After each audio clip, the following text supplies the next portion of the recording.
doing good, mate. Yeah, how are you? I'm good. So where are you just now? So I'm in Taranaki. So I'm in like the west coast on the west of the North Island of New Zealand. The west of the North Island, right? Cool. And how long is that? Have you been there the whole time you've been in New Zealand? We've been based here. We've done little trips and bits and pieces around, but we wanted to be working, so we wanted to pick a place to sort of base ourselves for the first few months. And this seemed like the best combination of like waves for me, mountain. Well, there's a big volcano in the middle, so there's a bit for Georgia to do running, and then there was like a town, so we could actually get jobs.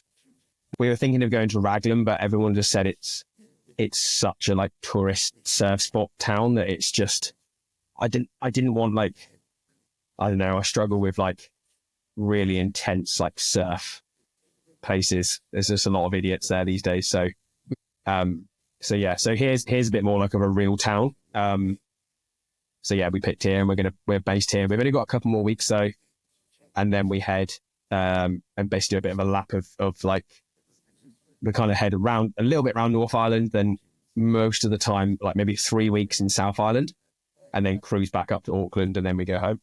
Oh wow! So you're going home in a few weeks? So you've got a trip in a few weeks?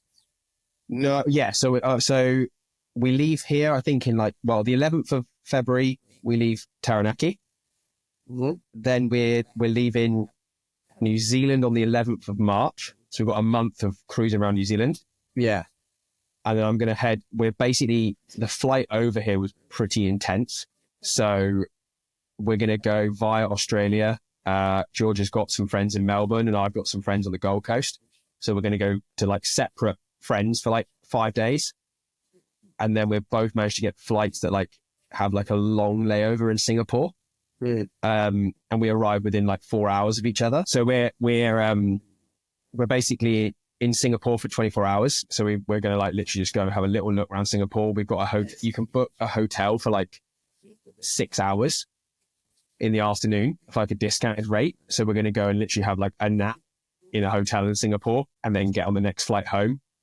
We're just hoping to like not have that, because we were both pretty normally I'm pretty good with jet lag, but we were both pretty messed up for like 2 or 3 days.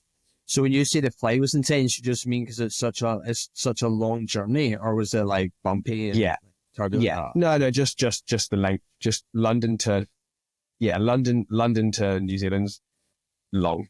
Yeah.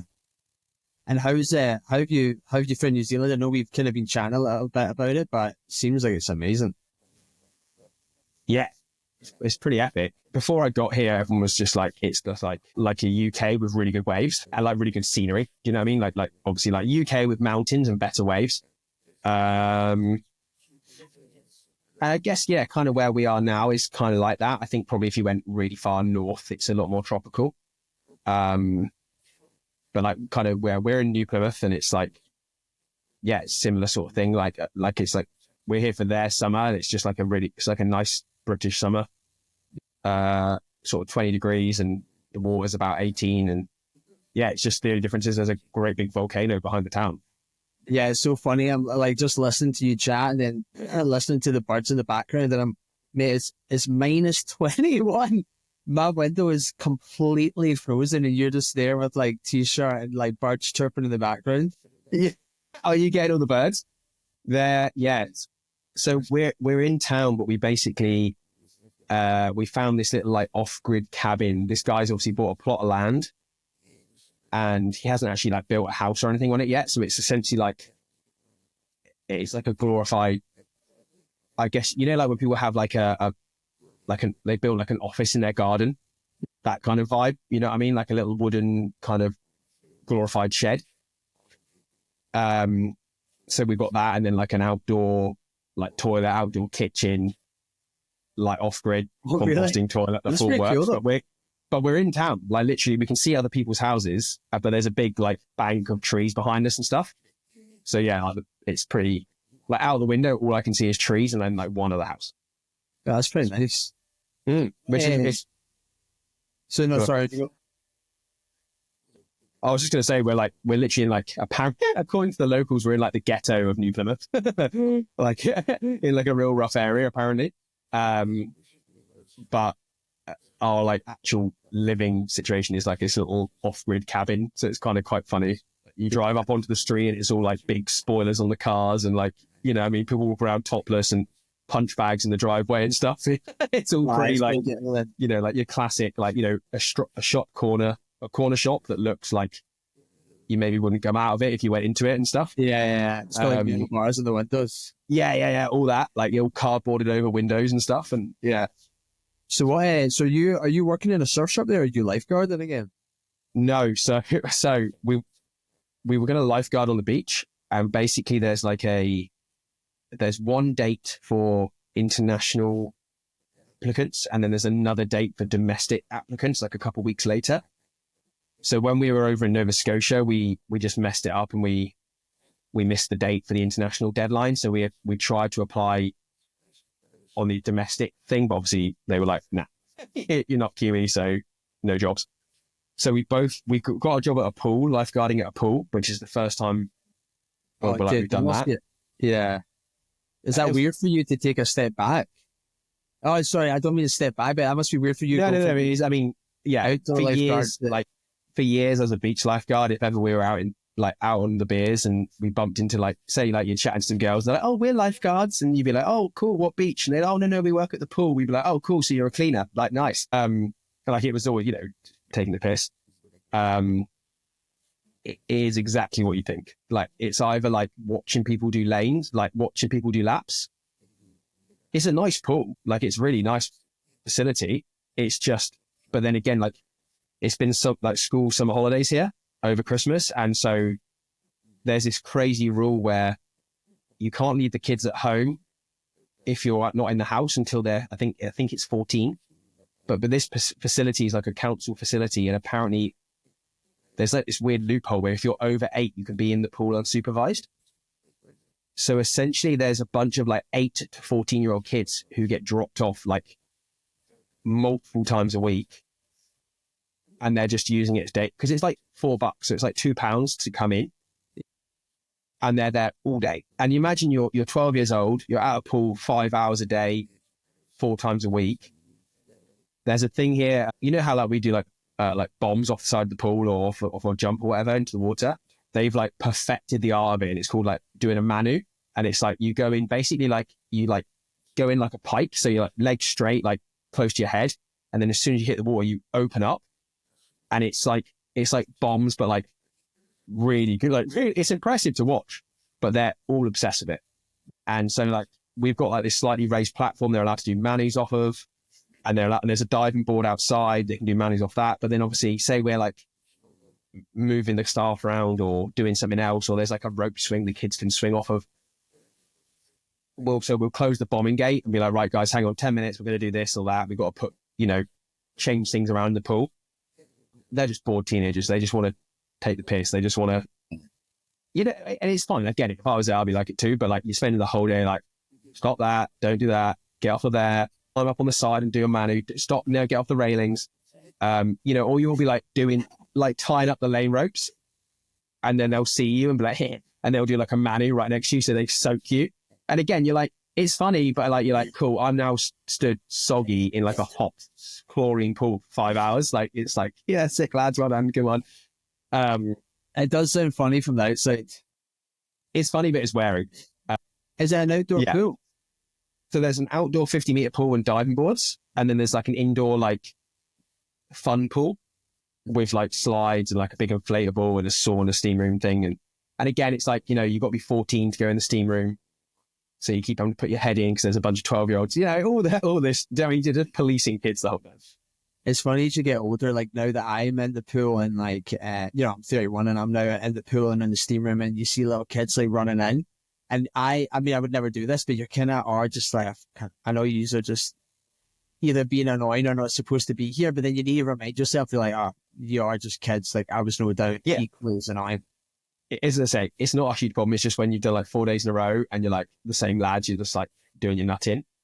And again, I don't even mind if they're cheeky, but then like when you're like, right lads, enough now. And then like, all right, sorry, sir. but there's a couple that are just like little rude fuckers, and you're like, and they know that you can't, short of kicking them out. And again, like, what are you going to do? You're going to kick them out of the pool for like jumping into the pool.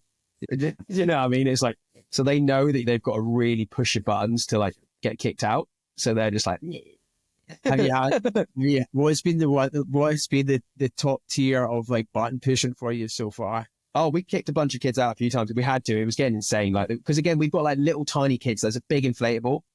Like you kind of like, you know, like one of these ones you run up and over and stuff. We've got like little like 8-10-year-old kids kind of like crawling on it. And then we'll be like, right, guys, just one at a time. And then if there's like one right by the end, we'll send the next kid. And they'll just like 3 or 4 of them just sprint onto it at once. And they're all bouncing. Some poor little 10-year-old gets like pinged off, you know what I mean? Or like, and so you've got some parent being like, what the fuck, like deal with these kids. And I'm like, right, lads, come on. Like, and again, normally they're, oh, sorry, sir. I'm like, right, I don't care if you're a bit rough, but if your mates are on there, but if there's a little guy, just take it down a bit. And normally they're fine. But they would just go in and man it. And then again, there's bits they know they're not allowed to jump off of, and they're like, you could see them like looking for lifeguards and then doing it. And anyway, it got to the point where like, there's so many of them. We're like, right, we're going to have to kick someone out just to like pull everyone back a bit. Yeah. We went to kick this kid out, and he just went ballistic, started trying to thump me. And like me and George were both working. He tried to thump both. He's about 10 years old. He's trying to thump both of us. He like thumped me in the stomach, and I was like, cool, like get out you go. Yeah. We're like trying to sort of usher him out. He's like kicking stuff into the pool, like, you know, like the trip hazard signs. He's booting those in the pool. He's booting a bin over. He's like swearing at everyone. He got to his locker and ripped the locker door off of the wall. Oh, fuck's sake. Then the way it was, there was like a little barrier, so we could like had him like hit. We sort of walked in the barrier. We didn't want to like physically like, you know, drag him out because he's like a kid. So we stood at the end of the thing, so we had nowhere to go except leave. It was like locker, leave. Do you know what I mean? So we just stood there. He just like ripped his lock off the wall. We're like, mate, come. He just turned around and obviously he just saw us. He's like, rah! He ran at us to like punch, and if you see, he was coming like this little chunky kid. And so I just like, he went to punch George, and I stepped in front of him, and he like bounced off me into the wall. Then he left. Then he came back in, trying to hit me again, and some like massive dude who was just there with his kids, like big, like Maori dude, just was like, what are you doing? Get out! And the kid was like, oh, just left. He went out and called the police on me because he was like, this guy shoved me into a wall. So then the cops called up the pool the next day, and I was like, we've got CCTV. He basically punched like 3 members of staff. He ripped a locker off the wall. Then the cop rang back, was like, do you want to press charges against him? And I was like, no, obviously not. But like, that's mad. Whatever. So they sent someone around to like, I guess the equivalent of like a caution or like a warning, you know, because again, but you think about his parents, if they're using the pool as like daycare when they're at work, they can't have him, because they were like, we can get him banned for 2 years. And I was like, well, at least talk to him. And he hasn't been back since. So I don't know. But yeah, well, that's mental. I was almost like, he needs to come in. I said to the copper, I was like, he should probably come in and like apologize. Yeah. Because that'd be embarrassing for him enough that like, you know, you're a 10, 11-year-old, you got to go in and you got to apologize to an adult for punching him. But like at the same time, you don't want to get a kid charged for like assault or something daft, like doing, like it's insane. So yeah. But like, obviously, I guess apologizing to us was too much for him because he hasn't been back. But yeah, that was the most intense day. That is pretty, I mean, I know it's a little kid, you're kind of laughing off, but that is pretty intense, mate. Like, it kind of was, because me and George are both at the time, everyone was, all the others like, because again, that's the thing as well. Like me and George are like full-blown adults. A lot of the staff are like 18-year-old kids. So if you've got like a big 15-year-old boy and then like a tiny 18-year-old girl trying to tell him to behave, you know what I mean? It's like, it's pretty gnarly. And so they were like, are you guys okay? And we were like, yeah, we're fine. It's all good. And then, but like, we both said like that night, we were like, oh God, like, you know, that was quite intense. And the cops had called us, and we definitely like were going over it that night. Do you know what I mean? Because again, I'm almost like, did I shove him? Did I push the kid into the wall? Is that bad? Like, you know, you're thinking, oh, what happened to me? Comes back to his dad the next day. Am I going to get into a punch up at work and all this stuff? And it's like, yeah. You probably start analyzing the behavior of the kid and then thinking, right, okay, what kind of parent does this kid have? And then you're like, well, and also as well, you don't want to carry it into the next day and be like an arsehole to all the kids off the, like I try and start each day at like 0, even with the kids that I know have been arseholes in previous days. I try and be like, all right, lads, new day. Don't, you know, and I don't want to be like an arsehole at the pool. Do you know what I mean? So I don't like if they're like, hey, sir, can we do this or that? As long as it's not outlandish, I'll be like, cool, just do it. I'm going to probably cop it on the radio from my boss, but let's just do one. Like say they let do a chain, so they'll all jump off like 1, 2, 3, 4, 5, you know, in a row, like bomb, bomb, bomb, bomb, bomb, bomb. For some reason, the management don't like that. I guess they're worried that they're going to hit each other or whatever. But I'm like, these guys know what they're doing. So I'm like, right, let's do one chain. One of your mates wants to film it, they can film it, and then we're going to have to stop because I'm going to cop it in the air. Do you know what I mean? So I'm trying not to be like the grumpy arsehole lifeguard, and then they'll just take the piss. I'm like, right, lads, that's it. You've taken the piss. No more. Like, you know, that's, you know what I mean? Because then they'll be like, okay, we can do a chain. And then one of them they'll do the chain, and then the last one will climb on the barrier and do it from, you know, you're like, no, why? Like, just behave. Yeah, so I mean, honestly, you describing that sounds hilarious. Have you ever seen the Kiwi TV show? It was like maybe like a decade ago. It was something. Oh, yeah. Exactly. Jonah or whatever he was called. Summer High Tide. Yeah. Summer High Tide, yeah. Wasn't that like a white guy? Wasn't he like facing up to be like... Yeah.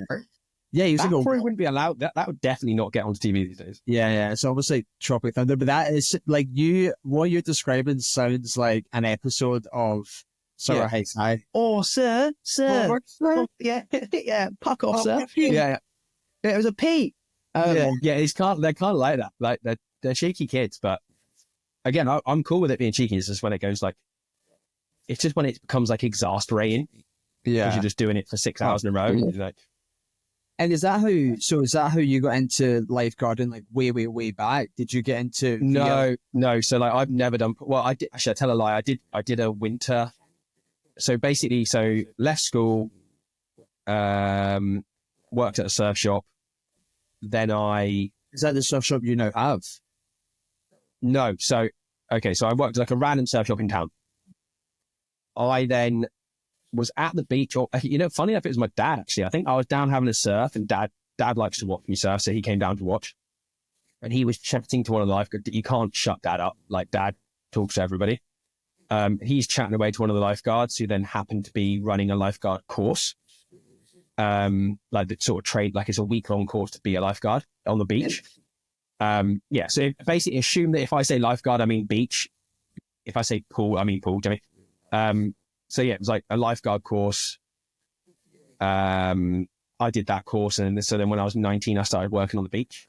Obviously it's seasonal, but it was perfect because I literally at that time in my life I didn't want to do anything other than like surf. So it was like you worked for 6 months, you saved some money, you went on a big surf trip, you came home, you worked some crap job for a few months until the beach started again. And that was it for a few years. And that's in Cornwall. Yeah, that's back home in Cornwall. So that was it. So I did about 3-4 years of that. And then I had an issue. So I'd had laser eye surgery. And before that, they'd introduced an eye test and I'd failed it. So I couldn't lifeguard for one season until I got the laser eye surgery. So I did like, I basically sort of sidestepped into their like the beach education program for lifeguards. So I was going around the country, like essentially taking city kids to the nearest beach and doing like a bit of beach safety at the beach with city kids, because the RNLI, like the lifeguarding charity, had sort of worked out that most of the rescues in the summer were like kids from outside of Devon and Cornwall. Yeah. They come down to the beach, they'd never seen the sea before, they didn't know about the flags or the safety points or rip currents, and they were just getting in trouble. So we were trying to target like London, Manchester, like these different city areas where they might come down to the beach. And obviously, you can't go to every school in every city in the UK, so it was probably quite pointless, but it meant that it was quite fun. Like, I was teaching kids and stuff. So that's what eventually then led me to kind of go, oh, you know what, I'm going to get a degree and then maybe become a teacher. Which is what I did over the next few years. I did a degree in marine science. I couldn't handle the thought of like 4 years of like learning how to be a teacher. So I did the 3 years marine science. Well, it turned out to be 4 years. So I did a placement year. And then did the teacher training. And in the meantime, again, it was perfect. So I'd literally like rush through all my assignments in spring, leave uni like a couple weeks early, go back to the beach, work on the beach all summer, and then go back to uni. And it meant that like when I was at uni, I was a mature student, so I got better student finance back in the day when it didn't cost £1 million to go to uni. And then secondly, I worked like the whole summer, full-time job on the beach. So I had a bit of pocket money so I could afford a car, and I could afford to like get a gym membership at uni and stuff, you know, like the little bits that make life a bit more like normal. So did you, so the degree, so when you did your marine, was it marine biology? Marine science, but yeah, just Marine science. So did you do that and then do like a 1-year teaching degree after it, or was that marine science? yeah. So you do your PGCE, and then you can either do like a secondary. So say like I'd done a degree in English or English literature, I could have been like a secondary school English teacher, or I actually went down the primary school route because I thought that I'd rather I find like younger kids, one, they're not, as you can perhaps tell from what I've been talking about, like I'm not into teenagers. So I'd much rather teach a young kid something, do you know what I mean? And like, I just find them more interesting because they're like, it's a more innocent way of looking at the world. Do you know what I mean? So actually, it's naive of me, but so you went into that degree like with the intention of like, I'm doing this degree, but I want to do the teaching at the end of it. It wasn't like you did the degree. Yeah. Right, cool. Yeah, it's funny. So I ended up, and again, when I got there, I was just like, I'm going to do this degree, get it done. I went over to Northern Ireland, so I did the degree in Northern Ireland, but so I was near the coast, so I could surf like during the degree. Because the other place that had a good marine science was Plymouth, but that's like next door to me, and I kind of want to get away for uni. Just be somewhere different for a bit. So yeah, I did 3 years in Ireland. When I got there, my studies advisor was like, "Oh, are you going to do like a foreign?" We had like the Erasmus thing for Europe. Again, this is pre-Brexit and all this shit. So they were like, "Do you want to do a foreign placement year?" And I was like, "Nah, I just want to get my degree done. I don't care." And he was like, "Oh, you can go to," like he knew I surfed. He was a South African guy, and he was like, "Well, you can go to like Lisbon, or you can go to here or there." And I was like, no.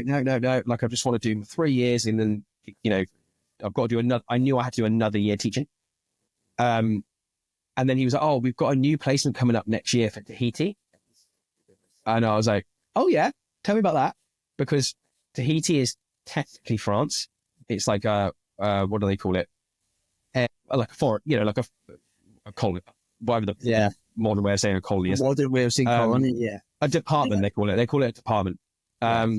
So yeah, so it's technically France. So I got to go to Tahiti and do like 9 months in Tahiti, and wow, I didn't know that. That's very cool.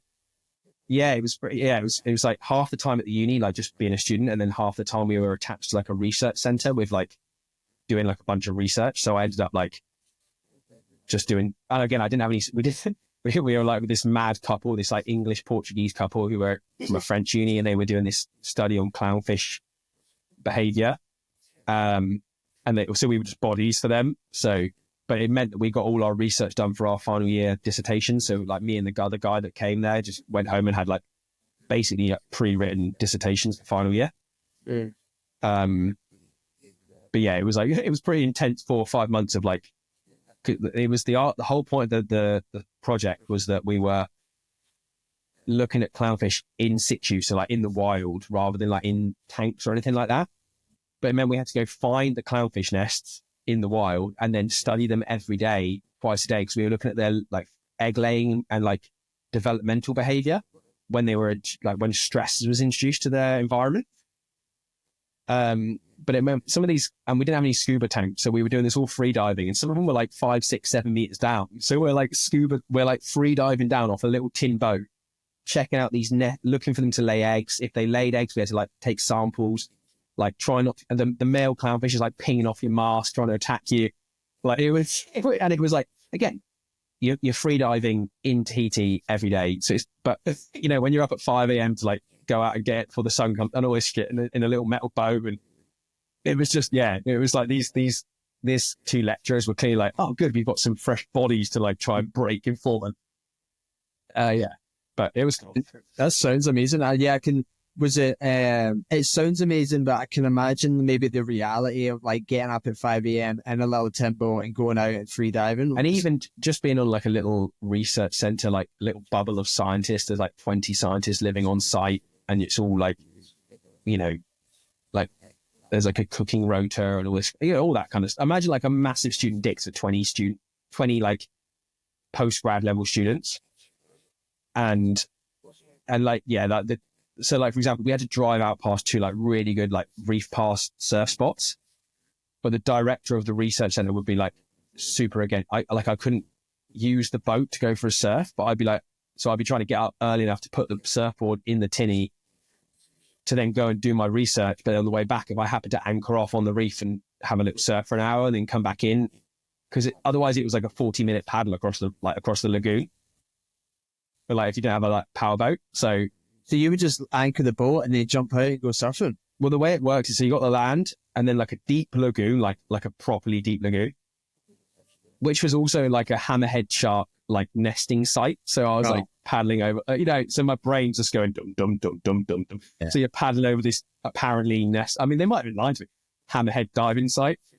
Then you get out onto the like fringing reef, and then the wave basically, where there's rivers have like cut holes through the coral reef, and the waves break around the corner of that like gap in the reef. Right. So you just go to the shallow bit, anchor the boat on like a coral head, and then you paddle around the deep bit to surf the waves. Does that make sense? Yeah. So how far off land are you in that? A mile, half a mile. What? Mate, that's pretty, for someone who doesn't surf, that sounds very far. Yeah, it was far enough. It was far enough if you had to paddle it. Yeah, so you paddle. Is this just a lack of experience? But like the idea of paddling a mile out, that seems quite. Maybe a mile's a bit steep. It was because the research center. So we were actually on the island next to Tahiti called Moorea. The whole island looks like a big. If you look at it on the map, it just looks like a big dinosaur footprint. So there's like the base of the island is like a very loose triangle. Yeah. And then there's like essentially 3 big fat fingers sticking up to the north. And the bits in between the fingers are like what would have been like rivers cutting out to sea. So they're like big creeks, almost like a fjord kind of vibe. But imagine like a tropical fjord. What's it called? The research center was in the base, in the webbing of your finger of the dinosaur footprint, if that makes sense. Yeah. I'm aware anyone listening to this can be like, what the fuck are they saying? No, I'm just trying to look at it on the map. Pull it up, but yeah, you know what, I can. Oh, okay, yeah. If I'm like, there's a Punahou Bay. A Punahou Bay is the left-hand one. Yeah, and the center was right at the base of that thing, so I could either paddle all the way up the bay and then across the lagoon, or I could walk all the way up the side and then do the short paddle. But again, you're talking like a 40-minute walk where you surfboard, and then maybe like a 15-20-minute paddle. Yeah. Which is pretty annoying when there's a boat probably moored, which no one else is using, but I'm just not allowed to use it for surfing. But it's funny, like what you were saying about when you were back in Cornwall and you were taking, city kids to like do like the kind of the etiquette, I guess, of the beach. Because I grew up just south of Glasgow, like kind of like central Scotland. We went to the beach, but not like didn't surf or anything growing up. But when I went to Australia, so I was like 23, 24, went to Australia. That was the first time that I'd lived somewhere where like you're at the beach all the time. And I'll be honest, like I was like, they were, I didn't do any program with that, but people would tell you like, hey, there's a riptide, there's flies, blah, blah, blah. And that was like the first time at the age of 23, 24 that I was like, oh, like there's actually like rules and places not to go and places to go. Like I think I'd grown up hearing about it, but I'd never, again, being maybe like a city kid, and never really had to pay too much attention to it until I went somewhere. And then I was like, oh, wow, this is like actually super dangerous. Yeah. It's one of those things, I guess if you grow up there, it becomes obvious, but only because as a kid, probably you don't realize that as a kid, you got the local lifeguard, like when I was a kid, probably be like, no, not there. Like that, can you, and then obviously as you start to surf, you learn more about, because the rip currents will help to create better waves and stuff. And essentially it's like a travelator going out to sea. So sometimes like if the waves are big, you almost jump in the rip deliberately, let it pull you out to sea and then paddle away from it to then surf.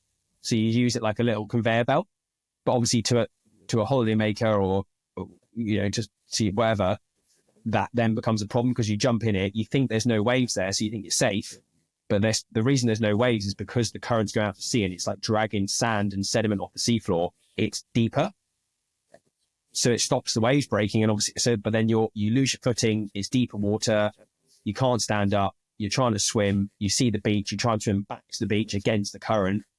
That's when you then panic. And the amount of kids that I've like rescued where the sand bank next to the rip is like waist high, waist deep. And then they basically kind of almost slipped off the side of the sandbank into the rip. They've then panicked. Sometimes they've thrown their bodyboard away to swim better, but then obviously they've lost their big floaty thing. And I basically walk out into waist deep water on the bank and just reach over and pull them back to like waist deep water. Wow, that's wild. Yeah, never actually. It's just like, it just goes whoop, off the side. Where it's soft sand, it just drops away. So these kids, say their mates are over on one side of the beach, they try and walk from their sandbank where we put the flags to their mates on the next bit. They go into the deep bit, panic, start swimming and get in trouble. And we just walk back over them. I've even stood on the beach before and not even got wet. Because I can see someone swim who's a good swimmer, but they're just doing the wrong thing. And I'll just be like, whistle and be like, go that way. Just go sideways. And they swim like 5 meters to the side and then they stand up. And I go, right, stand up, use your feet. Like, and I'll be literally on the beach using my fingers going like, feet, walk, put your feet down. And they stand up and I'm like, there you go, you're safe. Yeah, thumbs up. That's it. Don't do that again. And they come in. Oh my God, I thought I was going to die. Right. You're okay. I remember people saying that to me. They're like, if you do get caught in a rip, swim to, like, effectively, they were always just like swim to the side. Yeah. Yeah. And again, so this is the sort of thing we were telling the kids. It's like, I remember doing like, you do like almost school assembly kind of stuff. And you'd be like, right, guys, if you, I'm going to put my teacher voice on. If you fell into a river, would you swim all the way to the top of the river in the hills, or would you just swim to the side of the river? And they're like, oh, it's the side. I'm like, right. So if you go into a rip, it's like a river going out to sea. Just swim to the side of the river and get out the river. And you're trying to get something that they can stick in their heads if they go to the beach in the summer. And I think that's maybe a thing that I would honestly probably struggle with, where like, see, when I go to a beach, like, I know, like, if you ever see like a picture, like a cartoon picture where they're like, there's waves, and then there's nothing in the middle, you're kind of like the kind of mushroom of the rip on the picture. You're kind of like, that's obviously the rip. Whereas like, I think like, see, if I go to a beach, like a real life scenario, it's never, to me, as someone who's not that experienced, it's never as easy. Sometimes I'm looking at it, I'm like, I don't know, is that a rip tight there? Or is that like it? Because it's not this perfectly uniform, like waves that just like then stop. Yeah. And obviously, yeah, occasionally you do get like a real textbook rip. And the beach that I work at, even now, like with the surf school, so where I used to lifeguard, that's where I now have the surf school, which is what I now do.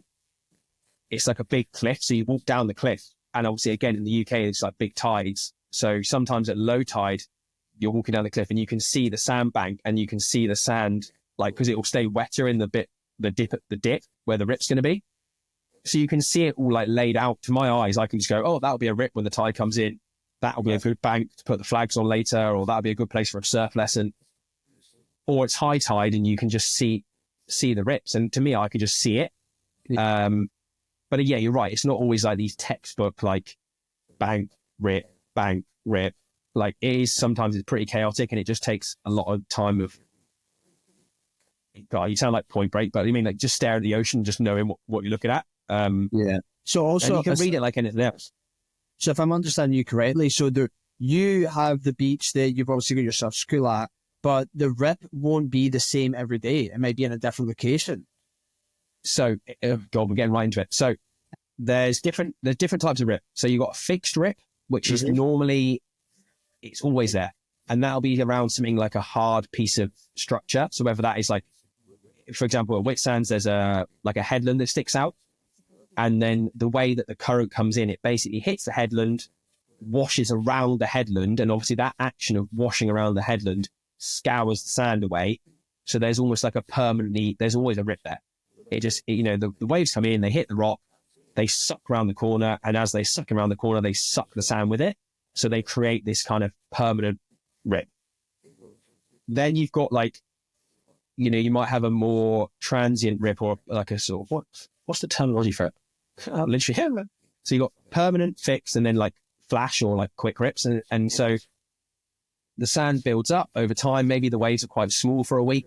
So the sand, wherever the waves are breaking, they're kind of disturbing the sand and picking it up and moving it. But obviously where there's not as much energy, they're dumping sand. So you get these big sandbanks kind of develop.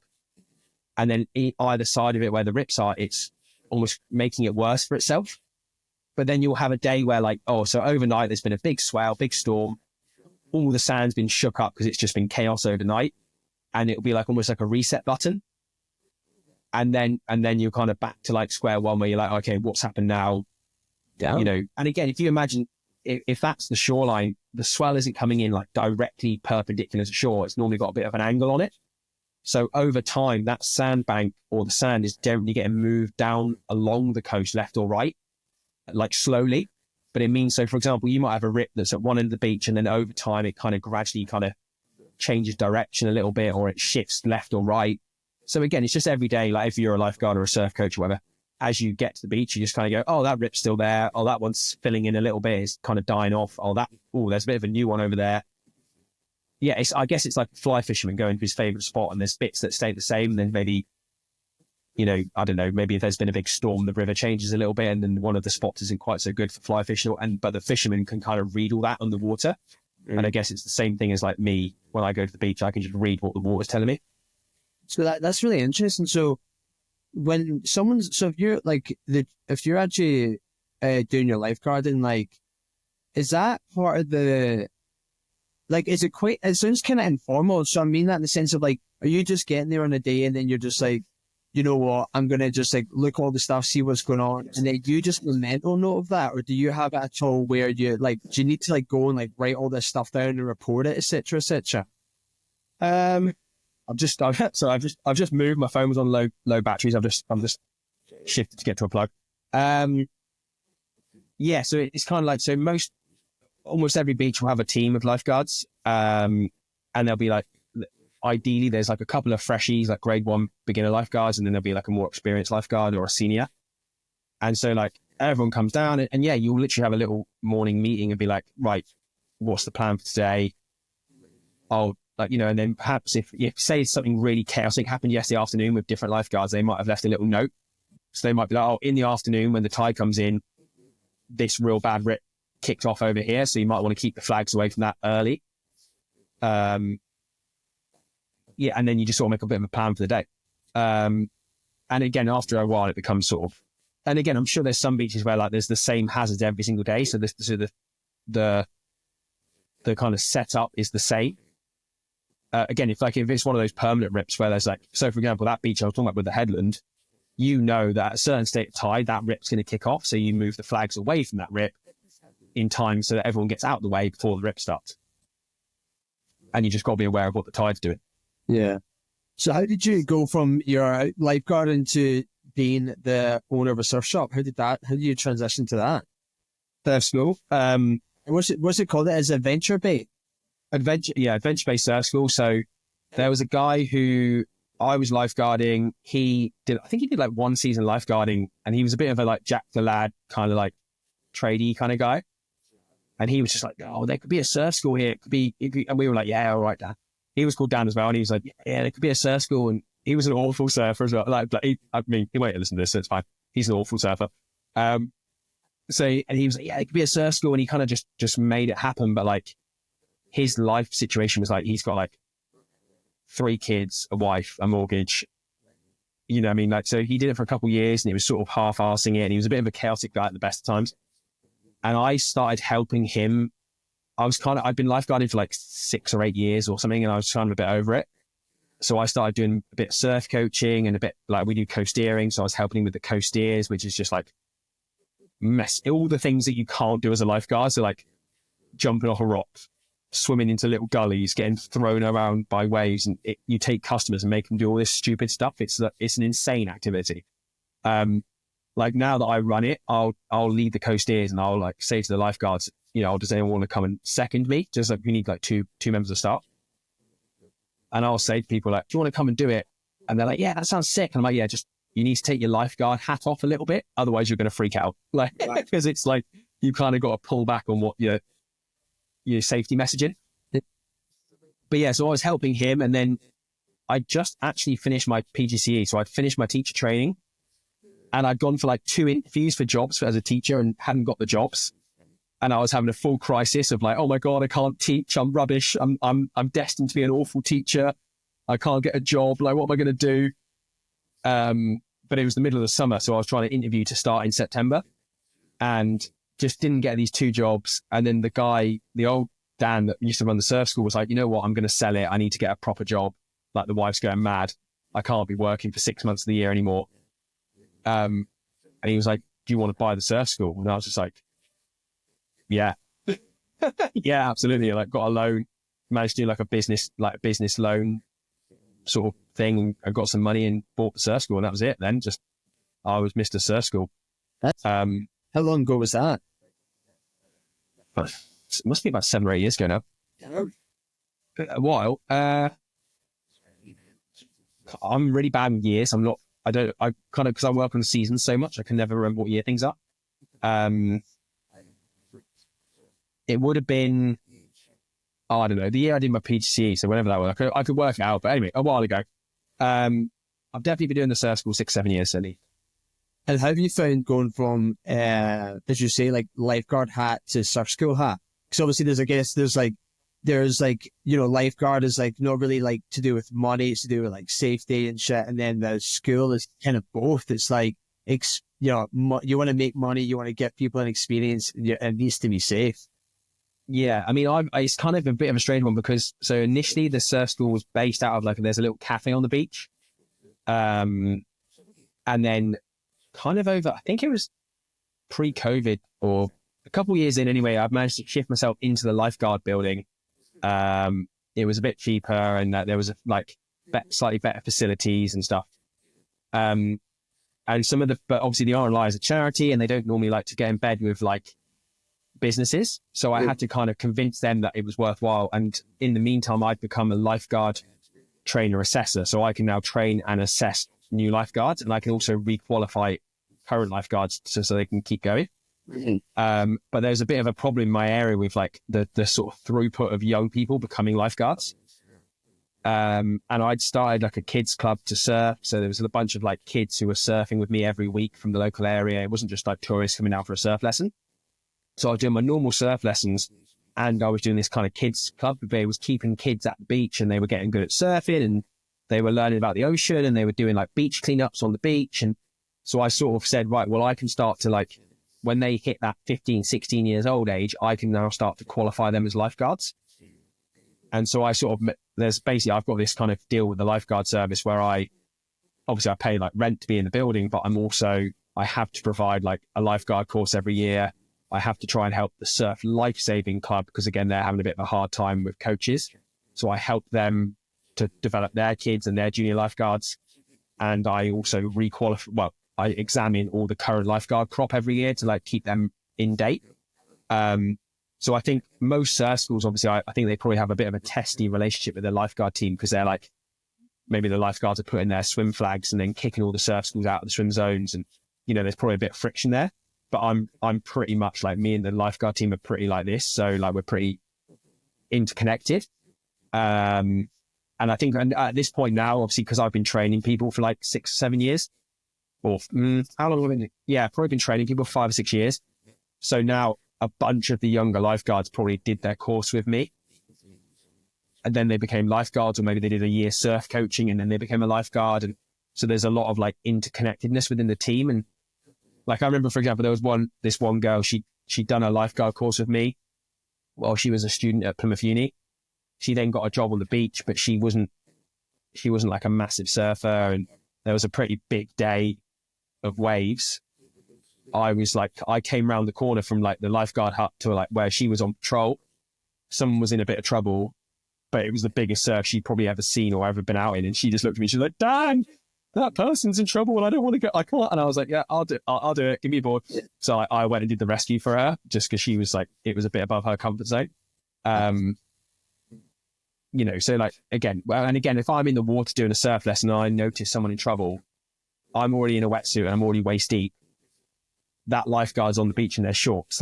If I can just be I'll look at the lifeguard and be "Have you seen," kind of signal, "Have you seen them?" And they'll be "Oh," they're "I'm thinking I need to go in," and I'll be "Just chill, I'll go get them."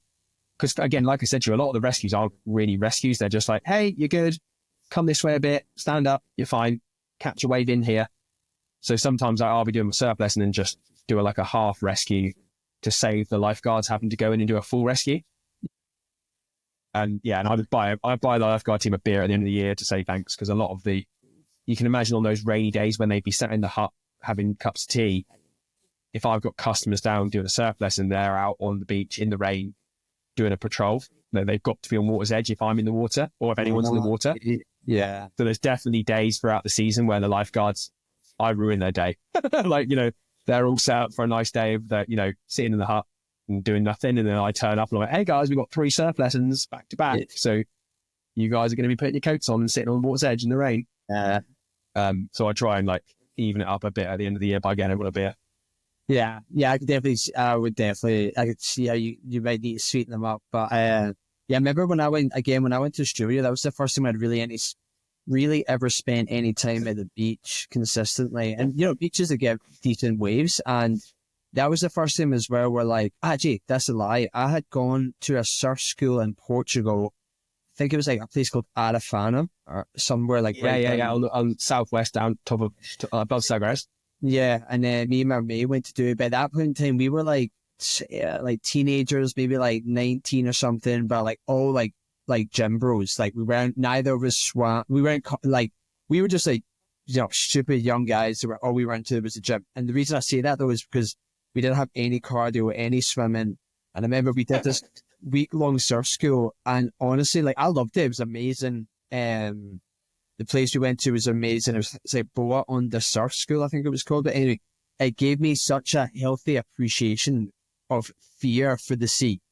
Like I'd gone from kind of living in this like little bubble of like thinking that you would be fine and you can swim, and then and again maybe this goes back to me talking about like being a mile off of land, because we were like maybe 100 meters, maybe that, like maybe not even. And it doesn't matter. It doesn't matter. You could be 20 meters off the land. If you're getting pummeled, like I've seen people in shore breaks where like they're literally at the beach and they're just getting rumbled, and you're like, yeah. And again, they don't have an awareness of like how the water's moving and how the wave is moving. So like, again, it's one of the things I'll say to my kids, like, because you'll see them running with their board and they'll have their board in front of their body, and then the wave will stand up and be about to break, and they'll like try and jump and almost hit it with their board, and then the board obviously just gets smashed back into their face. And I'm trying to explain to the guys, I'm like, right, if you think about a wave, the wave lifts up out of the water and it breaks, but the top of that wave is going to be moving a lot faster than the bottom, because the top is the bit that's swinging. So if you imagine someone swinging a fist, like you either want to be well out the way of the fist, or you want to be at their armpit, because the armpit isn't moving. So like, that's like, if you then if I swung my fist overhand, my armpit is like the water, like the base of the wave, and then the fist is like the top of the wave. But obviously you see the average person, they try and jump up, and they jump up to meet the fist, and they get smashed. That's true. And I'm like, no, stop that. Just jump underneath. And there's nothing happening underneath. That's so funny. Yeah. I mean, I've seen people jump underneath, and I know to jump underneath from doing that little bit of surfing, but I never really had the person explain to me that, you're literally just like, you're almost like smashing yourself against the top of it if you're... You put yourself in the worst position. Yeah. Well, and this obviously... So like I always explain this to people or like my friends who haven't surfed, where it's like, you see these like even like little white waves, they may only be like 1 or 2 foot, if that. But like, so I've swam out, I've turned around, I've tried to catch a wave, I've fallen off, not got the wave, gone down, you come up, you grab your board, you turn around, and then there's another wave like 5 meters away from you. But the issue as well is like, it's a tiny wave, but it's a tiny wave from like your neck. And because you're that deep in the water. Yeah, and so for someone like me at the time when I wasn't into swimming at all, really, I mean, I could swim, never the beach. It was like, then you get someone go under a little bit, and then you back up, and that's when I definitely had not like moments of true panicking, but that's when I had moments where I was like, holy shit, like I was panicking, but I was like, very cool. I just need to like get close to the beach, but and normally if you just jump back on your board. And the thing is, like if you're too far forward on a surfboard, the front digs in, you go over the front and you go flying. So if you're really panicking, just get like your chest of your board, you get the weight of your chest on the back of the board, so the board's stuck up a bit in the air, so that the nose cannot catch. Because then if a wave hits you, it's either if it's not strong enough to really smash you to pieces, it's just going to go around you. Because that's how, if you see someone missing waves, typically they're laid too far back on the board, so their weight's too far back. So the board isn't lying flat. It's like basically pushing the water. But obviously if you're panicking, you definitely don't want to get spun over the front. Lay on the back half of the board, let the next wave just hit you, and it's going to probably push you in. And just get yourself a bit further in, have a reset, and go from there. Or like you say, if you want to stay where you are, if you want to get further out, if you need to, if there's, again, we're getting into the kind of murky rules of surfing now, because it's considered, so if you're paddling out to catch waves, when you paddle out, you can duck under the waves, or if you're on a big board, you kind of roll over and get out of the way. Throwing your board out the way so you can swim under is like bad form, because obviously it's then you've got like 6 foot of board, 6 foot of leash. If someone's within 12 foot of you, they're going to wear your board on the head. So you shouldn't throw your board unless it's like either you should look behind you. If nobody's there and it's like an emergency, you throw your board. If not, you should basically hold on and take the kick in. That's kind of like the rules of like within surfing. But again, for you as a beginner or / for someone who's actually panicking and in a dangerous situation, you're paddling out. If you want to keep getting out, either try and get underneath, try and push the board under, or pop the board over the wave. But if you need to, you just throw the board and just go under. Just get out the way, let the wave wash over the top, come back up and reassess. But yeah, if you're panicking, you just get on the back half of the board and let it wash you in. Yeah. And did you find just go in, get back on the beach, have a breather, have a little moment to yourself, have a word with yourself, and then try again. You're just like, I remember just many times sitting on the beach, I was like, wow, I suck at this. This is terrible. Yeah. Oh, it sucks. The thing is, I mean, I was listening to your other podcast the other day where you were talking to that guy that skis and snowboards and stuff. And even when you were chatting to that girl about the snowboard instructors and learning to snowboard and things, every other board sport, you clip yourself in, or with a skateboard, you just stand on it. Your snowboard, you clip yourself in and you get up, you try a bit of snowboarding, you fall on your ass, you go, whoa, you stand up, you snowboard a bit more, you fall over, you stand up, you snowboard a bit more, you fall over.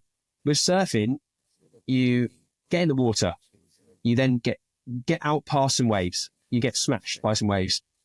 Then your instructor goes, here comes a good one. And you get on the board, you fuck it up, you're too far forward, you go flying, you get washed halfway back to the beach, the instructor's going, well, that was good. You then come back out through all the waves, you're getting smashed by the waves, you get back to the instructor, he's laughing at you. He says, back on the board, here comes another one. This time he helps you to like not nosedive by pushing the back down, but you don't realize this. You think you've done it yourself. You then go washing towards the beach, you get 1 foot on the board and you fall off sideways and the board washes in, then you have to go get the board, then you get back out to the instructor. We're now 15 minutes into the lesson and you put 1 foot on the board. You know what I mean? You've caught 3 waves, 2 of them you've fallen off and 1 of them you put a foot on the board and fell off straight away.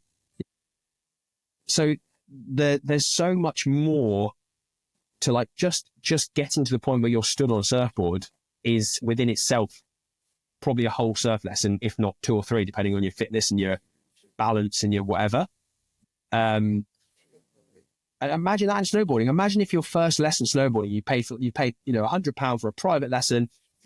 You're going to go up on the slope one-on-one with an instructor, and the first lesson is literally, today we're going to learn how to clip our boots into our bindings. Yeah. And we're going to go down on our tummies or sitting on the board like a sled. And at the end of the lesson, if you're doing very well, we might let you stand up on the flat at the bottom. Everyone will be like, nah, I'm all right. I don't want to pay for that. Yeah, it's crazy. That's what surfing is. Like that is the start of surfing. Yeah, I think you saying that, I vividly remember like maybe like at the tail end of a day or even the tail end of that week, like the point where you're swimming out, you're having to swim past the waves just to get out to the point where you effectively begin the lesson, if you will.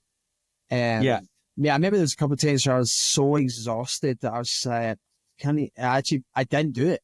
I was like, I can't even be fucked, like swimming past. Yeah, but especially if you say you got 2 lessons a day and you do the morning one, you get a kick in the morning and you've got to like put the wetsuit back on and you look at the ocean and you're thinking, oh my God, here we go. Especially if you've had like a little bit of a tumble that maybe I definitely did, where you have a tumble and it maybe did give you a little bit of a scare. Then you're like, yeah, you're right. So it was like morning and afternoons. And I can't remember exactly, but I've no doubt in my mind that there was an afternoon that I skipped because, you took a bit of a bigger tumble in the morning and you're like, that's actually kind of scary more than... Of course, yeah. And I've had surfs when I'm out, you know, and obviously that, what scares you just changes. Again, you know, you start off going down a blue slope and you go in a straight line for a bit and you're like, oh my God, I'm going really fast. And then 10 years later, you're jumping off of cliffs and doing blacks and stuff, but it's still scary. It's just what scares you changes. And there's days when I'm out and like, you're all sat there out the back waiting. And again, what surfing's like, it's funny. My mate just did a snow trip, like he's a lifelong surfer, but he's just started snowboarding and he just went away and did a week and he's like buzzing on snowboarding. But the main thing he was like, is like, he said for years, surfers are dicks because it's a limited resource. And it's like, imagine if you went to the skate park or the snow park or the hill, and that black run only existed once. So the first one down, it gets to do the black run and then they close it for the day. And then you got to wait and you got to keep watching it. At some point, they're going to open the gate again and let one more person in, and then they're going to close it again. And the good snowboarders have found a way to cut the queue. So they keep sneaking in front of you. You're waiting for your go, and they go, oh, and then someone jumps in front of you, and you're like, oh my God. Well, that's it, surfing, because it's one person to a wave. There's a limited amount of waves coming in. There's even less good waves coming in. And there's all these rules. And if you go to different spots, the rules change a little bit. And like locals get a bit more priority than non-locals. And they can kind of cut the queue, or they will cut the queue. And you're not, if someone's already up and riding, you shouldn't take the wave. But then if you're in a better position, then maybe it's your wave technically. And there's all this shit going on. Yeah. So it just means in whenever you're surfing, you are directly competing with everybody else in the water. Yeah. Yeah, it's funny you say that, because I think people, I say by people, I mean me. I think I sometimes assume that surfing's this like mad community where like everyone's helping each other and they're all like in it together, whereas it seems like it's not. Everyone thinks we're like weed smoking hippies who like, yeah, man, the ocean's just so cosmic and all. No, it's just like fucking competitive. But yeah, surfers are dicks. But that was, he basically said that was his favorite thing about snowboarding for the whole week, was he just literally was like, I'm going to go over here. I'm going to do it for a bit. Oh, I fell off. I'm back up. I'm going again. Oh, someone who's way better than me just give me a big fucking thumbs up and a cheer because he just saw me stack it into a big pile of powder. He thought it was hilarious. Yeah. You know what I mean? And he was just like, everyone's happy because they're all doing it together. And like, you go to the snow park, someone's out there who's like ripping, you know what I mean? They're doing like rails and stuff that scares the crap out of you. You're on the little flat box, but you've been trying to nail like, I don't know, like a frontside board slide on the box. And they've seen you do it a few times. You've smacked your head. They've kind of gone, oh, you're good, mate. Keep your shoulders forward. And then you land it and they're like, oh, that was sick. If I saw some idiot, I mean, I'm different because I'm a surf coach and I'm whatever. So I get my surf coach head on, but like in general, if a surfer sees someone just being an idiot, they're like, cool, you're an idiot. So you're an easy target for me to take waves off of. It's not, oh, well done, buddy. That was good for you. It's just like, cool, I know I can paddle around you and I can get a wave in a scary position. So you can't take the wave off of me. So you're assessing everybody in the water as well. I mean, surfers are dicks, basically. It's the end of it. Surfers are dicks. It's a really dickish, selfish sport. Activity. It's so funny. I honestly would never have thought that. Yeah. And even with your mates, you'll be chatting to your mate and you realize your mate's sort of slowly sort of under the water doing little ducky paddles with their legs. They've gone the other side of you. So then when the next wave comes, they can go, oh, that's my wave, because they're in the better position than you. You're like, yeah, you little fucker. Like you just got the last one. So there's surfing. Why did we get onto that? Just anyway, surfers are dicks. Surfing's a really competitive activity. Yeah. Which is why everyone, there's this whole thing about traveling and going to new places, trying to find waves on your own or just you and your mates and getting away from the crowds. And like post COVID, it's got even more. It's got busier, and it's got like the Instagram generation are all super keen, like, I'm at a surf camp. And the problem is as well, you go to certain parts of the world and like, again, catching the wave by yourself under your own steam is like, that's what surfing. Do you know what I mean? You catch the wave, you paddle, you catch the wave, you stand up, you surf it. But now you'll go to different parts of the world and like the surf coaches, and I'm not talking about like full-blown beginners in the white water, like, like here comes a wave, give you a little shove, you stand up. Like that kind of, I'm talking like intermediate plus surf lessons at wave where there's like a really defined peak and the wave is peeling so you can actually surf the wave. You've got guys, like local guys out swimming around, like whether this is like Indonesia or even Europe, I don't know, Europe. I've not seen it in Europe yet. Different parts of the world these guys are then pushing in their clients on the top of the peak and then whistling everyone else off the wave. So this guy can just like bumble down the line on the wave really badly. And you're like, oh, is that allowed now? Did he catch that wave? Because you just shoved him. But then it's like a local guy who probably rips, who's now, you know, I don't know. It's like, imagine like a snowboard lesson where like you've almost got like the ski instructor with little reins on standing behind the beginner so they can go down a double black, but they're just like behind them, like holding them at half speed the whole time so they can go double black and say they've done a double black when they're totally not ready for it. That's another crazy thing. So like, yeah, I guess, so is that kind of like a bit of a conflict within the like surf community, if you will? Is that exactly? Yeah, and then you'll get someone like, you'll see like an Instagram reel, it'll be like, oh my God, I went to this crazy wave and I did this thing, and it's like a video of them, and you just notice there's a little head in the water, and they've clearly been pushed. Like from the drone shot, you can just see that someone shoved them in, and you're like, yeah, cool, you didn't do that yourself. Like that wasn't, you know, you just paid someone to like shove you into waves, and so you can stand there and get your Instagram reel, your ass out. And I think there's so many that you know, you get that in everything though, like fucking snowboarding, skiing. I'm trying to get all this stuff, but yeah, it feels like anything where you can like, there's that kind of like the people want to do an experience. Like you always get people who take advantage of it for Instagram, and they're just like, well, and this is the thing I was trying to say is about with COVID is that everyone had COVID. Everyone like reassessed their lives. I mean, don't get me wrong, COVID for me at the surf school was amazing. Like, because the way the lockdowns worked, we were always open during the summer when people want to come surfing, and then we were always locked down when it was closed anyway, so it didn't matter. But everyone took up a new hobby. Do you know what I mean? So everyone suddenly was paddleboarding and trail running and whatever else. And, you know, I'm a trail runner now. And it's like, okay, well, you are, because you know, during the lockdown, you did some 5Ks, but okay. But there was a lot of new surfers. And apparently, like, I mean, I was on the Gold Coast, and it's a really busy part of Australia anyway, really intense, really high level surfing, lots of really high quality waves. And then you talk to the local guys and they just be like, oh, you know what Aussies are like? Oh, I just rich cans coming up from Sydney. And they've all basically been in Sydney making loads of money. They've had COVID. They've gone, right, that's it. I'm going to reassess my life. They've moved up to the Gold Coast, bought a house. Now the local guys can't afford houses. And the lineup is just chock full of idiots who've been surfing for 2 or 3 years, don't follow the rules. But they're like, well, I'm a local now. I live up there. And they're like, well, you're not. You just bought a mansion on the house. I mean, you're not local. You just turned up. And it's the same anywhere. Like, it's just, surfing is so busy and there's so many idiots. And we're in that time, again, 20 years ago, it was the sort of, surfing was one of those activities where, like, if you dropped in on a local guy, you get told to leave. Get out of the water. You're not getting any more waves today. And there'd be punch-ups and stuff. And again, I'm not advocating for that. And I'm not advocating for like aggressive localism, and like, that shouldn't be that. Everyone, it's the ocean. Everyone should be able to have a go. But you can be out having a really nice surf with a bunch of guys. Like, say, for example, there's a wave here. It tends to be a bit of an older, chilled out crowd. So I'll paddle out. I'm not local, so I'll sort of sit wide, make sure every local guy that I can see in the water gets a wave. Then I'll take my turn. And I'll even say, if one of the crusty old dudes paddles up, he maybe sit with me, or he might even go past me. And there's a wave coming in, and I'll go, hey, can I go this one? Yeah, off you go, man. You know, and then you'll get a wave, and then it's like, oh, that guy can surf a little bit. So then, again, if I completely fuck it up, that's me like down a couple of pegs. If I do it okay, I'm up a peg. And then I'll go back to the outside of the queue and I'll wait again. But obviously, if there's 8 guys in the water and there's a set of 5 waves every 10 minutes, that's okay.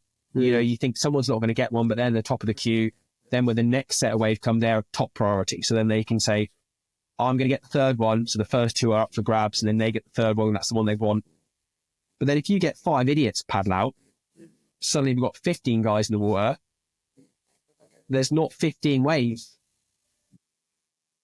And so suddenly it's becoming like, oh, well, if I cut inside this guy, if I get up there, if I move a bit further out to sea, I know I can paddle better than that old man.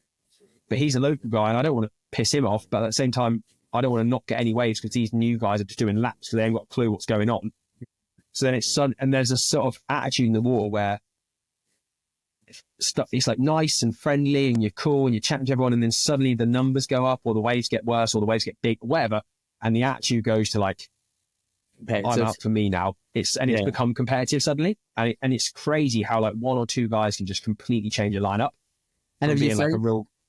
sorry, I was going to say, have you found that the amount of people who were surfing before COVID has kind of stayed the same, or is it like, has it increased now after the COVID? And has it stayed increased, I guess, is my question. Yeah. Or is it like people do it, like, we all got a hobby during COVID and then you've just fucking bent it off? Yeah, everyone's got it rust, like the board's catching dust in the garage. Yeah. I don't know. I mean, the problem is since COVID, so post-COVID, I spent like, I'm going to do it in UK seasons. It's confusing. So I did a UK summer during COVID, then the second UK summer in COVID, like the 2001 summer. Then that winter, I went to Australia for the winter. So like their summer. Then I came home and did a summer. Then I went to Canada for a full year. So I did like a winter and a summer in Canada. And I had a guy, so it's the first summer that I haven't run the surf school. So I got one of my staff to like effectively manage the surf school. And I did a summer in Nova Scotia. Yes. Then I just came back for like a week, made sure everything was tidied up. And then I came over to New Zealand. Oh no, we're 2005 now. So what was that, 2005? I maybe missed a year. Anyway, the point is, I've been in these like really like peak surf zones around the world. I haven't really been in like the UK for like a whole year. So I haven't seen, because winter in the UK is when you get the real surfing and you get the real surfers. Like the conditions are better, what do you mean? The conditions are better, you get more swell. And also, like I said, it thins out the idiots.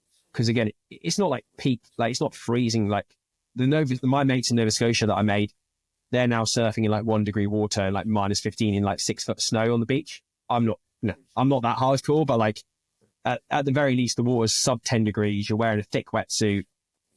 You're doing 10 duck dives in a row under waves that are going to give you an ice cream headache. It thins out the idiots. So I've not actually been in the UK for a winter since COVID. So I don't know how bad it is basically. And like where I surf in, my beach in Cornwall's like not a very busy beach. So I still surf with my mates. You know what I mean? It's a bit busier, but I mean, it's my fault. I run a surf school. So it's all the kids that I've trained. So it's all them in the water. So it's fine. But that's the difference. If you're surfing it, say people that's fine. You can just be like, all right, buddy. And it's like the same as going to the pub and there's a big queue at the bar. You'll push in front of some idiots you don't know, but you're not going to like barge your mates out of the way and go to the front of the bar queue. It's the same thing. So like where I surf, it's just my mates. So it's hard to tell how bad it's staying. Yeah. And like the Gold Coast was incredibly busy before COVID. And so like the local guys are whinging, but like, it's still like 1,000 guys in the water and stuff. I mean, like it's just a shit show. Yeah, where's that place that's north of Sydney that's really, it's like a town. It begins with a B, I think, but something Bay or something. In Australia, it's like Byron Bay? Byron Bay, yeah. Did you go there? Yeah, full-blown hippies, drum circles, avocados on toast. I didn't really like Byron. Apparently it was real cool, like real hippie kind of whatever. And then when I got there, it just felt like, again, it had been like Instagrammed. It was just like matcha lattes and avocados on toast and like just a fucking zoo in the lineup. But again, like a real hardcore like group of very good surfers getting all the waves. Mm. And then that's the thing. Then they've got people like me who are like steeped in like follow the rules, respect the locals, do the right things, sit underneath the locals, let them get their waves. And then you're kind of like judging yourself on like the ability level of like the non-local pack. So I'm like, okay, maybe I'm in the top 50, like the bottom half of the top half, if that makes sense. Like the top 3/4, that kind of thing. So I'm like, okay, well, I'm better than a lot of these idiots, but I'm not as good as the really good non-local guys. And then the local guys, no matter if they're an idiot or otherwise, they get their waves first. Yeah. So I'm trying to fit into this lineup, but then you've just got completely vacant Muppets, just fucking like left, right, and center, and chaos. Because how do you determine if someone's a local? Is it just because it's like a group of guys all hanging out together? You can normally tell. So first of all, they paddle out and they're like, all right, John, all right, Mick, yeah, how are you? Yeah, cool. Oh yeah, how's it going? Oh yeah, were you around the corner last week? Oh yeah, how's your missus? You get all that stuff. And they'll just paddle up the point like they fucking own the place. Do you know what I mean? They'll just like you'll be sitting here, and so you'll be sitting in a location where like anyone to the left of you is kind of like below you in the queue. Yeah. And anyone to the right of you is above you in the queue, if that kind of makes sense. And then so technically, if they were like a non-local issue at the end of the queue, they'll just go steaming up point straight to the top of the queue, say hello to all their mates, and you're like, right, well, you're a local. You know, yeah. And but again, it's the same back home. Like if I paddle out and some guy's got like a northern accent and they're surfing at my beach, and then they're, again, I'm not going to drop in on me a dickhead, but like if my mate's sitting a bit further up, I'm going to go chat to my mates and end up above them in the queue. It's just what it is. Yeah, I don't know. It's a weird situation surfing. Yeah, and did you find, so like, obviously when you were in Canada, I did absolutely no swimming with you, which is now ironic, seeing as I'm swimming every single day. But sorry to interrupt you. We just watched that movie about the woman who swam the channel. Have you seen it? I don't think I have. No, what is it called? It's Woman in the Sea or something like that. Lady in the Sea. It's about the first woman to ever swim the English Channel. But like back in like the 20s or something, or the 30s or whatever it was. Good movie. Like nice fun movie, and it's cool. You know what I mean? I'm not gonna watch it, be traumatized and think. No. She makes it, so it's okay. She doesn't drown or anything. Yeah. Well, because that's what I was going to say. Like, do you find is the difference between, this may be a really obvious thing to state, so maybe it's a dumb question, but like swimming for surfing and swimming for just like, you know, say like your lifeguarding or just open water swimming, I assume they're like two totally different things. One, because you have a board, so you must be. Yeah. Oh, you mean like the physical mechanics of it? Yeah, I guess did they ever complement one another? Is maybe what I'm thinking. They definitely help. Like someone who's a very good swimmer will be a good paddler. But it's not the same. I reckon probably the closest thing, if you wanted to do like if say you were like living in a city inland, but you surfed at the weekends and you wanted to do something during the week, short of going to the pool with a surfboard and fucking causing havoc in the pool, I would say almost like head up front crawl, like, you know, like water polo. I remember doing this exercise where we had to keep the water polo. You use your forearms to keep the water polo ball in between your arms. So you're sort of doing front crawl and like smacking the ball. I guess I'm assuming it's what they do in water polo. Yeah. But because when you're surfing, you're out of the water and your back's arched. So you're not in that kind of streamlined position. But also when you swim, you rotate your body. So you lean. So actually when you do a pull in a swim, you're like reaching with your arm and you're pulling almost like down the side of your body. Yeah. Whereas with the surfboard, if you rock around like that, you just fall off the side. So you're quite stationary. So it's a bit more like up. I'm good. Yeah. So I'm like up like this, and then like that, like you said, like that. So it's similar, but not the same. Yeah, there's definitely like, if you, like I say, I swim when I can't surf as much, or I swim for fitness. And it definitely helps you surfing, or you're paddling, but it's not quite the same.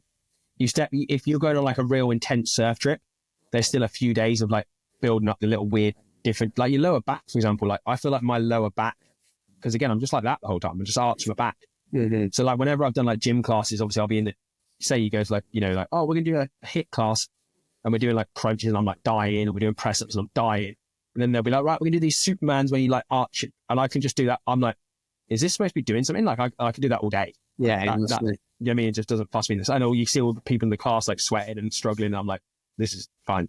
Yeah. So like there's these little weird specific muscles that maybe swimming won't touch. Yeah, because that's so the swim coach I've got just now, she was saying to me the last time I saw her, which is maybe like a month or so ago, she was saying that she was like, she was trying to get me to like swim, I guess, with my arms a little bit wider. And she said to me, she was like, imagine you're on a surfboard and that's kind of where you want your arms to be. I guess I was maybe coming in a little bit too narrow. Crossing your line. Yeah, it was just, really, again, from swimming at this board, from lifeguarding at this pool, because I'm such a fucking like teacher and a coach and I'm not a swimming coach, but I can tell when someone's doing good swimming and not good swimming. The amount of people I want to sort of tap and be like, hey buddy, I don't know if you can realize it, but they're literally swimming like this, and they're like hands going like almost over their head. Like they've almost got their elbow, like the crook of their elbow, like touching the top of their head. They're so wonky, and you can see them just snaking up the lane, and it's so inefficient. But it's only because I remember so one year we all got a bit serious about our swimming at the lifeguard team, and we got someone in to give us a few lessons, and she was like, all of you guys are crossing your line. And she said, she reckoned it's because when you got a surfboard, obviously your elbow, almost hits the board, and you tuck your hand under the board a little bit to like, so you're like that under the board. And she said she reckoned that because they were then rotating and swimming, we're almost instinctively trying to do that, but then there's nothing in the way, so we were just crossing our line. So she said to us, same sort of thing as you were just saying, but she said, like, imagine you're doing the YMCA. Imagine you're doing the Y of the YMCA. The reality is you won't be. You'll be doing like straight up, but try to think of it like the Y, because then by the time you've rolled your body, it'll be straight. It won't be wonky. And it's even now I think about it now. I saw like a drill the other day, like a partner drill where you get your partner to like float on their back and you put their feet on your head and you try and swim without touching their legs. So you can't cross those. You've got to be like that. Yeah, which is one of these stupid drills. But from sending you stuff about learning to swim, I've like my Instagram still got like a swimming coaching algorithm, so I get these random random swim bits. Have you ever messed around with like swimming headphones? The last couple of weeks I've been flirting with it, and then I'm just like, because they seem to be fairly expensive, I'm like, do I really want to spend this money? And then I don't like them. I got a pair years ago, years and years and years ago, and there was like, you know, like an AirPod Pro, the little like rubbery bit. It was like a double one of those that went in your ear with like a little, almost like a little, you know, like MP3 player kind of vibe. I think it was that kind of technology. I think it was like you plugged it in, downloaded some MP3s, and you could just play, skip, and that was it. And it was really good. It was really nice. But the problem was that because it was sort of sitting just a little bit wide on your ears with a little MP3 bit, as you pushed off from the side, or if you went too fast, it would like, I guess, vibrate or wobble. And that wobble was enough to let a little bit of water in through the buds. And then you'd have a bit of water, and it would just ruin the sound quality. So then they were trashed. So that's what, because I think we were chatting about this before, like, were you looking at like the conduction ones? Exactly, yeah. I've not tried them, and I don't know. Yeah, I'd like to. Having said that, I forget where I'm at all the time anyway, like the amount of laps I've done and stuff. So the lifeguard swim test is 400 meters. So I've pretty much for like my entire life, or since I've been 19, all my swims are based around that. So it's either like doing 400s or you're doing 200s and then have a break and then working on your pace, or doing an 800 or doing 2K, but split it down to 5 400s, or everything's around the 400 thing. So it's just like 8 laps or 16 lengths or over 25 meter. And I'll get to like length 14 and I'm like, is this 7 laps or is this 6 laps? And because I've been like in my own little head for it, you know, I'm going, okay, that's number 4. So I'm halfway. Well, when I get to 6, I'm on 3/4 and I've got to keep going. Don't forget to breathe. Keep your arms straight. Have I done 5 or am I coming up for 5? And I'm lost. So I end up doing like 450s and stuff. Yeah, no, but that's honestly why I haven't, exactly what you just said there. That's actually why I haven't bought a pair, because I'm not lucky. I bought a Garmin watch, which does obviously record your laps. But the thing is, like, my training right now isn't just like, hey, go swim 3,000 meters. It's like, hey, do like a 200 meter warm up, then do 100 meters with a kickboard, then do 100 meters, something else, then do like 4 times, 100 meters. You know, the first 25 meters is with this drill, and then the second one, you know, so I say all that just to say, like, I don't think I'm good enough yet to just mindlessly swim. And 2, I think my worry is that I'd buy these headphones and I would do exactly what you just said there, where like, I'd be like, fucking, am I on? Even though I have my watch which records it, because it's drills, you need to input a lot of that information. I'd be like, fucking hell, is this like the 5th one of that drill that I'm doing? And you know, like, so. And the annoying thing is, because I borrowed George's Garmin, so I've been trying to work. I'm in the outside 50 meter pool, which is nice. And I thought I thought I'd have a little play, just get my swim time down a little bit before I head home. And so I was just using it to like get my lap times on the 50 meter pool. And George has got it all set up. So it's like start the thing, and then it's like lap, finish, lap, start, you know, like, you know, what do you call it? Whatever your drill is, you know what I mean? And it works out on your turns, what distance you've done and stuff.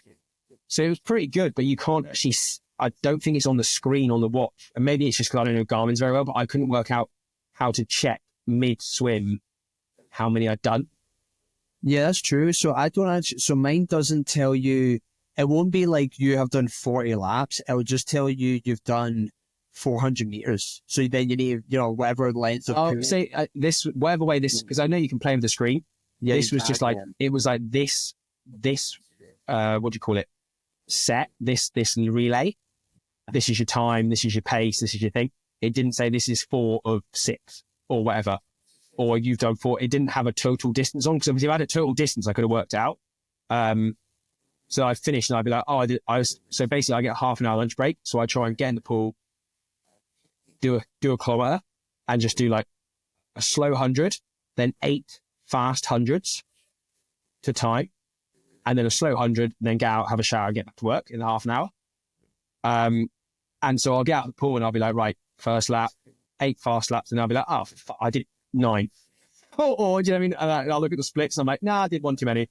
Or I didn't do one. I was like, oh, that was quick today. And then I'll be like, oh, that's because I didn't do enough.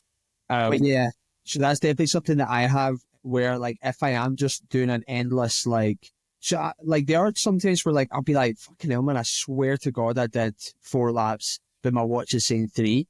And because I know what my pace is, I'll sometimes be like, I'll sometimes be like, I was doing 400 meters and it was like around about just under 8 minutes, I'd be like, right, cool, that's probably on point for like my pace. You know, you're like, oh, that's like just under a 2-minute 100 or whatever. Exactly, yeah. So whereas if it's like 9, then I'm going to be like, oh, fuck, I've probably done 50 meters extra. But then, you know what it's like, sometimes when you're tired and you're like fucking looking at this, you're trying to fathom the math calculations on your watch, and you're just like, what the especially when, for me, I'm doing those 8 fast ones, and so basically for me, anytime my 400 meter time is like sub 6 minutes, that's kind of good. Anytime it's over 6 minutes, I'm kind of annoyed. So, and then a 50 meter pool tends to be a little bit slower because you're doing less turns. But I've got myself down to this awkward split, because obviously a 6 minute split is lovely because it's 130 for every 100 meters. So say if I was targeting 6 minutes swim time, I could go, right, I'm going to do every 100 on 130, then I'm going to have a little break so I know exactly what that 130 feels like. And then hopefully when I start to get fitter, I'll put the 130s together and get 6 minutes swim time. Because I'm now going for 5:45, my split is like 126 and a half or something stupid, or whatever it works out as. So it's a real awkward, wanky split. So when I'm doing these 100s, I'm trying to come in as close to 125 as I can. It's so depressing, the difference between, like, if I do 8 100s at 130, it's a cruise. If I do 8 100s at 125, I nearly die. It's just like, it's 5 seconds per 100, and it's so much harder. I mean, that's pretty, like 130 is a pretty fast pace anyway. And then it's one of those things. It depends what you're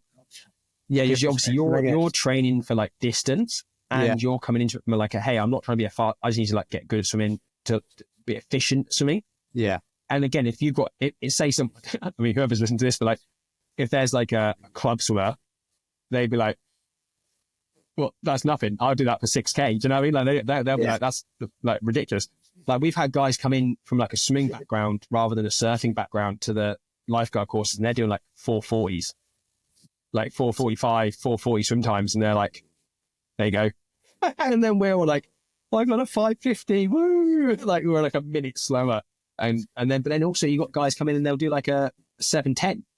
As long as you pass that 730, well, if you pass it at 730, you pass. However, if within the RLI, if you're slower than 7 minutes, then typically it's something you're encouraged to work on. So like, if anyone's like thinking about being a lifeguard, aim to like sub 7. Yeah. I mean, if I'm like, so I can fairly cruise right now. Genuinely, I would like a cruising pace for me right now would be anywhere between would be about 145. Like, I can get to 140, and I'm not like pushing it too much, but at that point, I'm definitely like, whether I mean to or not, like, I'm definitely pushing it faster than just if I'm cruising. If I'm like, like the 4th day of the week and I'm exhausted and whatever, like maybe like a 150 to 150, maybe like a 150, 155 is like when I'm pretty tired. But like, I know we've kind of chatted about it before, but it's just amazed to me how just adjusting my technique and effectively becoming a more efficient and better swimmer without concentrating on being fast has actually resulted in me being faster. And I know that's like, you know, it doesn't take a genius to figure that out. You apply that to anything really in life. But it's just, you know, it's kind of like sometimes I'll swim. I remember the first couple of times it happened where maybe I'd been like, you know, doing it for a couple of months, obviously training like technique all the time. And I remember like looking at my watch and it was like a 1:41 pace. And I was like, fucking hell, man, like I didn't even really think I was trying to go that hard. You know, and when you get into that flow state, when you're having a good swim or a good anything, the more relaxed, it's like, you know, sparring. You know, when you start sparring, you're fucking all tensed up and you're trying to, or even when you're punching the bag and you're tense, trying to whack it and you're cooked and you're so knackered. And then you see the guy who's just like playing and like cruising around and just super chill. And then they're just like not even breathing hard. And it's the same thing with swimming. Like I try now and actively slow my pace down. And I've taught a few people, or I've helped a few people to pass the swim test. And the first thing I'll say, because they get the pool and they go off like a fucking cannon, they're just like flailing their arms around. It's like they're doing like, you know, 18, 20 strokes for every 25-meter length. And I'm like, right, now go again and try and swim as slowly as you can and do as little as possible. And I'll time them and they'll be like three, and they'll do it. I say, right, just go and do 25 meters up, 25 meters back. And I want you to swim as slowly as you can, do a front crawl. And I want you to do everything as long and stretched out and slow as you can. And they'll come back in and they'll be like 2 seconds slower over 50 meters or 3 seconds slower. And I'm like, right, you did nothing there. And it's the same swim time effectively. So now all we're going to do is we're going to work on getting that level of like cruisiness more efficient. So cause that's the thing. A lot of people, they get in the pool and they can't do 400 meters. God, because they're putting so much energy into their pace, and they're like they're trying to sprint 400, and 400's that it's, you know, 6-7 minutes. You can't sprint for 6 or 7 minutes. So you have to learn how to like manage that and to like make it more efficient in order for it to actually work. Yeah, I think I actually found that so my coach has got like kind of 4 paces. It's like effectively like warm up, moderate, fast. And then there might be 5, but effectively it's like slow, medium, fast, sprint. And I sometimes, and I'm getting better at it now, but at the beginning, certainly, like I actually found it harder to have a good technique when I was going slower. And, you know, I don't know if it was because I was slower, like maybe my like core stability wasn't as strong. So therefore, like I was just finding it harder to like, you know, like when you put like when I was like breathing, like because I was doing it quite slowly, like I was maybe... You're almost sinking? Yeah, almost, yeah. Whereas when I was going fast enough, your kind of momentum and your pace through the water is like kind of, yeah, like keeping you going. But this is the thing, I think, like as you get better at swimming, you learn that just because your arms aren't going fast, like your rotations aren't fast, doesn't mean that you're not doing stuff and you're more efficient in the water. So like when you are resting, your body position is such that you're not sinking as much and things like that. And like I'll try and basically that bit from like where my hand kind of comes in front of my face to like where I hit my, like almost like touch my thigh and then go for my recovery. That bit is like I'm putting a lot of strength and power through that, but I'm not rushing it. And then my other arm is cruising up and I'm entering and I'm just leaving it out front, letting that power phase happen. And as this arm starts to lift into my recovery, then I'm sending the other one. So it's like there's a lot of waiting around where I'm not doing anything. And I'm just letting my momentum carry me through the water. But then the bit that matters is that, because I remember someone saying as well, like, you think about how weak we are above our head. You know what I mean? If you have to get a weight and you have to like say a pull down, the bit from here to like here to like parallels rubbish. But then this bit's really strong. So like when you do your catch and when you get to like the first half of your catch, almost just get yourself in a nice position, start to get the water moving, but like I don't really put the power on until I get, like I say, kind of where the point where I can see my hand underwater. And then the second half is where I really send it through. And again, I'm talking to somebody, by the way, who's like watched some Instagram stuff and like swam for a long time. I'm not a swim coach. I mean, I don't know. Yeah. I could be someone could be, that's completely fucking nonsense, but it helped me to go faster and get more efficient and not be so fucked in the water. Yeah, but that's so like what you just said there. So that's what I'm working on right now. So I got, beginning of October, I got the swim coach. So say three months until the point in time I would speak about, so 3 months until the beginning of January, obviously, that's when I started working on my catch. So it took me 3 months of doing other shit before we even like got on to doing the catch part of the swim. And, like she was, and it's funny, man, like, it's the same as anything, but like, as soon as I was doing that properly, you feel it. Like, it's just, like, how have I not experienced this before? I was like, oh, I feel like I've just been limply, like, dragging my arms through the water, but that's even you see people when they like, when like their elbow goes before their hand. So it's like this really like wanky looking, like there's just no like big floppy forearm kind of stuff.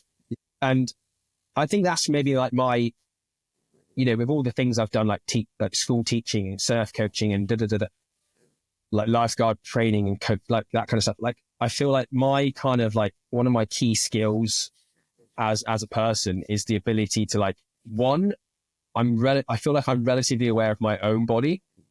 And maybe not, because I see videos of myself surfing and I'm able to look at my own surfing and go, right, that isn't good. I could change that. And the more that I see footage, like I'm lucky Georgia, like if the surf's too big, Georgia will film. So I get quite a lot of footage of myself surfing. And so I feel like I've improved in the last couple of years just based on seeing myself. And I can see what I'm doing wrong. It's like, it's not because I'm an amazing surfer. I'm almost coaching myself, but it's because I can just see my biomechanics aren't right. But I can see that with other people, whether that's something that I'm maybe not an expert at, like swimming, where I can still see when someone's swimming, I'm like, that doesn't look good. And that doesn't look right. That looked awkward. So I reckon you could change this and it'd feel better. Or with something like surfing, where I am, again, it's not like I'm a pro surfer, but I know what good surfing looks like, and I know what good biomechanics look like, and I know what doesn't. So I can help people in that way, even if they're potentially a better surfer. Like I've got a mate, a guy called Joe, who's like a way better surfer than me. He's like 10 years younger than me, way better surfer than me. But like every now and then we'll have like a chat and he'll send me some videos. He'll be like, what's going on here, Dan? And I can just be like, oh, hey, can you see how that arm is like this? Well, that's probably like pulling you backwards, or it's pulling you off. You need to think about like, where are you trying to rotate? Where are you trying to go on the wave?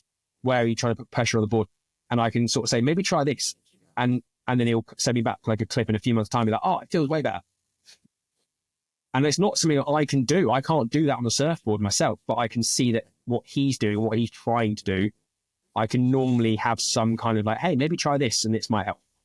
Yeah, I think it's funny you say that, because I think a lot of people probably feel like they're in the same position as you, because I've definitely felt this, but they're not an expert at the thing. So like for me, like I'm the same as you. You've got vastly more experience than I do in both swimming and MMA or Muay Thai specifically. But, like I've obviously do a lot of swimming now, and I love watching, MMA fights. So like sometimes I will watch someone, and it's the same in the gym or swimming, where I'm like, I know that they're doing that wrong, but I'm like, I usually don't say anything, not because I'm trying to be like, I will fuck them. It's more just because I'm like, because I don't have the confidence, and I'm like, well, I'm not an expert. And even though I know for a fact that I could help them, I'm like, I'm not like a coach or a pro anything. So then I don't end up telling them. And I'm like, and I think it's maybe just more that social awkwardness of like don't want to tell someone like to do, like they're doing it wrong, even though I know they are. And sometimes I'm just you've definitely got to be careful, because like, one, these days you don't want to be doing it and being told you're mansplaining something to somebody. Do you know what I mean? Like if it's a girl or whatever, you don't want to be like, hey, have you tried this? They're like, how about you fuck off? Yeah, I remember like at the bouldering, like when I did a bit of bouldering, with anybody, if someone was on a climb that you'd done, you'd just be like, hey, would you like beta? Would you like some advice? And they can literally be like, no. And you'd be like, yeah, cool. Enjoy your climb. Or you could be like, they'd be like, oh yeah, I'd love it. And I'd be like, hey, if you just flag your foot, you're going to be able to reach, or whatever. They'd be like, oh, sick. I knew there was something. And for me, again, because for me, if I'm doing a climb and there was someone of the real good climbers, I'd literally be like, hey, can't do this climb. What am I doing wrong? They'd be like, you're doing this. You switch your feet and you'll get a better reach or whatever. Or, you know what I mean? So I'm like, but I said to you earlier about when I get my surf coach head on in the water, I'll be like panning out and being all positive and like whooping people and cheering and like, that was a sick one. You can see people being like, who the fuck's this dude? Because I'm just like, no, like being all positive Peter. And so, yeah, I mean, that's just naturally who I am. And like, again, I mean, I infuriate Georgia by like coaching her and shit. She's like, just get fucked. Like, I don't like, go away. It's just who I am, and I have to be careful with it. Like, not overdo it or piss people off. Yeah, it's funny. Like, my mate just came to visit me, and he's a school teacher and a volleyball coach, and so he's exactly the same. And like, we were in the water, and he was saying stuff to Georgia, and Georgia was like, "Fucking, I've got two of you now." Like, and just like, yeah, and because he's like, he's probably even like maybe I was again. Funny enough, Georgia filmed us both, and then he was like, he's like, video footage is horrendous. He hated it because he was like, I can see myself, it's woeful. But again, I was like, do you want me to like have a look through and give you some tips? And I just sent him a bunch of like, try these things. And he's like back in the Gold Coast now in Australia, and he's like trying those things out. Yeah, but you've got to be, you have got to be careful. You've got to make sure people are wanting to hear the advice. But I do feel like it's my kind of key skill is being able to like explain things to people simply, or come up with an analogy that can help them. Like a way of saying things to somebody that they can go, oh, that makes sense. Like you touched on Muay Thai, and like I found that even like, I've been to like loads of different, because of traveling so much, I've been to all these different gyms, and there's certain gyms that I've gone to, I'm like, oh, this gym's a bit more of like a repetition gym, or this is a whatever gym, and this is a good teaching gym.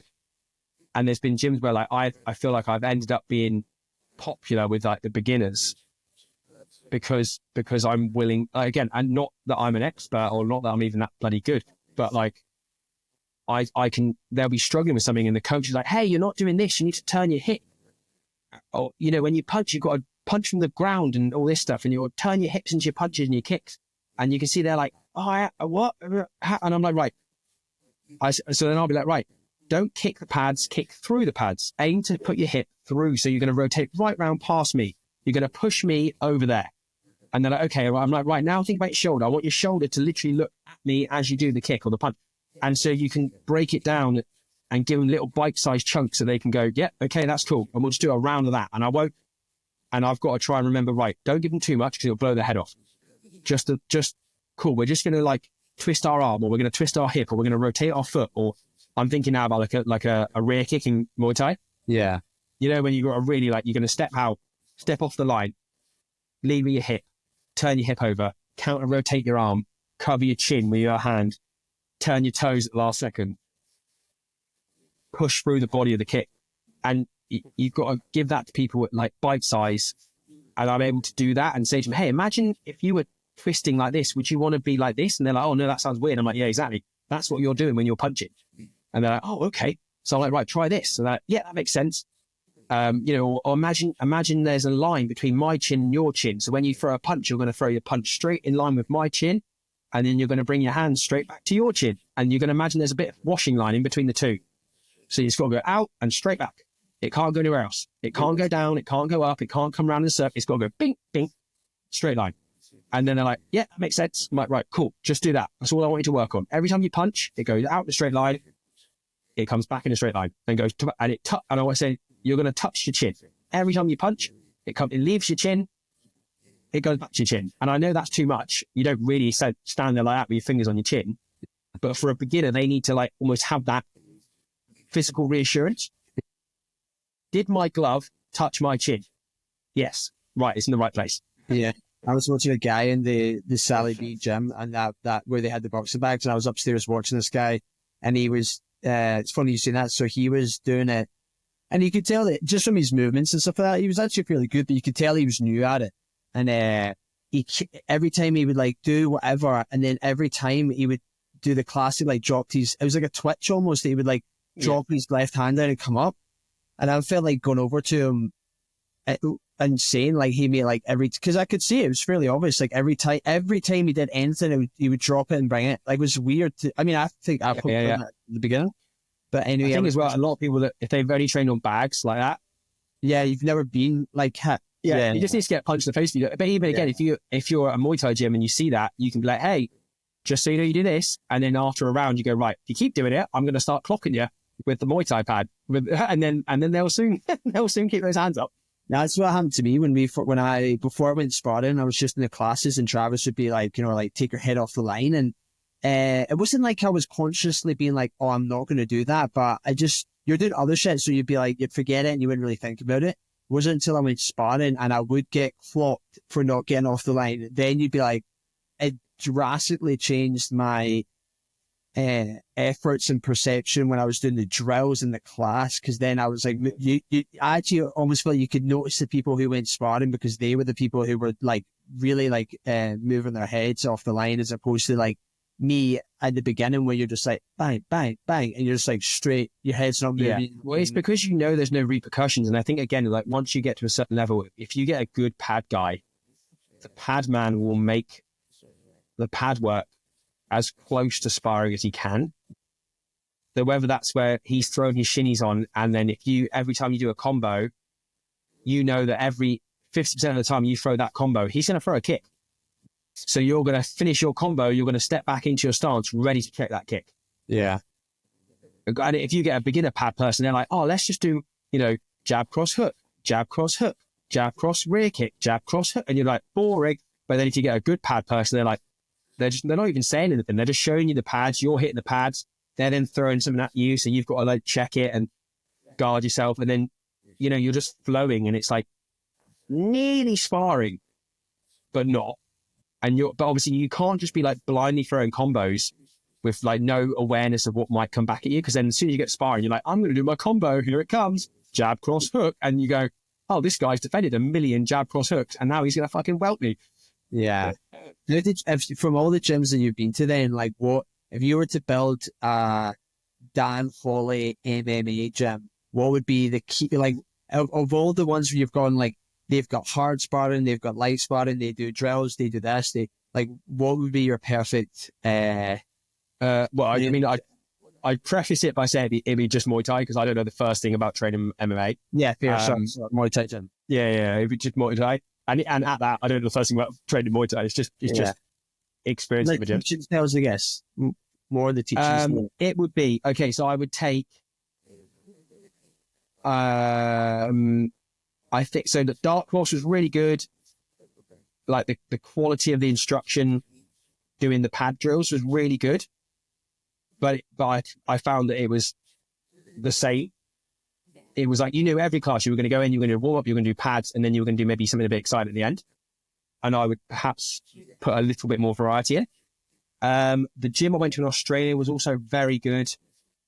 And a bit more variety. They were quite into Dutch drills, and I know that Dark Horse weren't super fond of Dutch drills, but I really like them. I think they're a good way to get people used to giving and receiving and flowing backwards and forwards.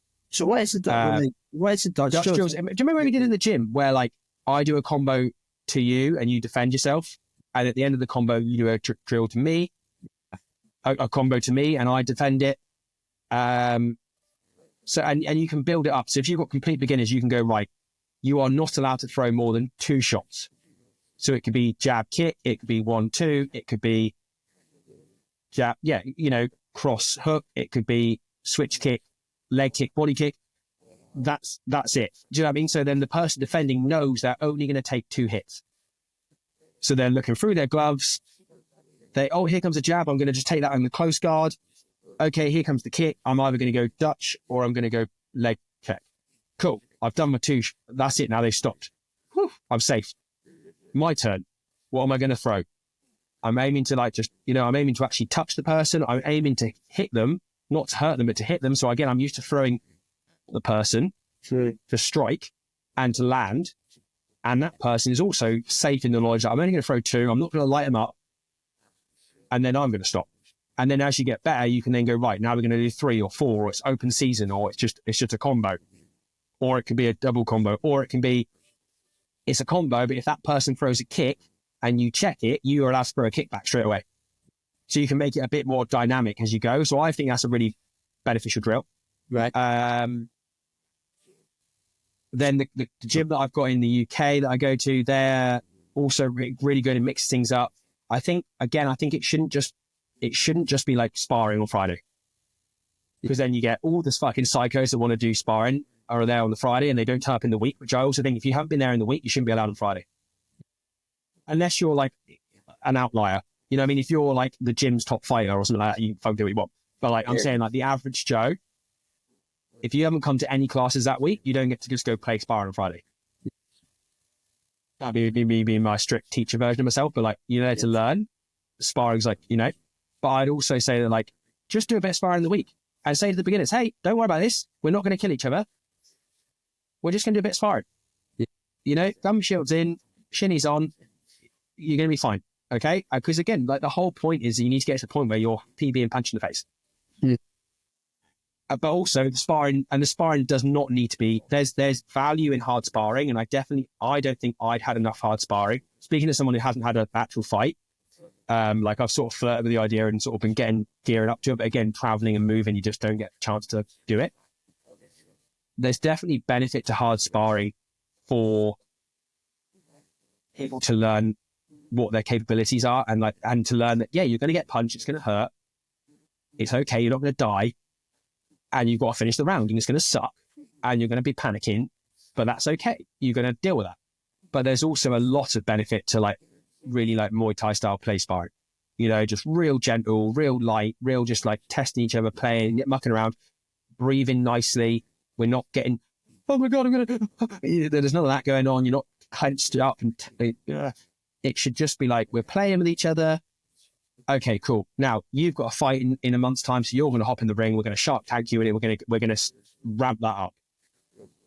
We're going to turn it up from 20% play sparring to like 50% or 60%. Bit more go at it.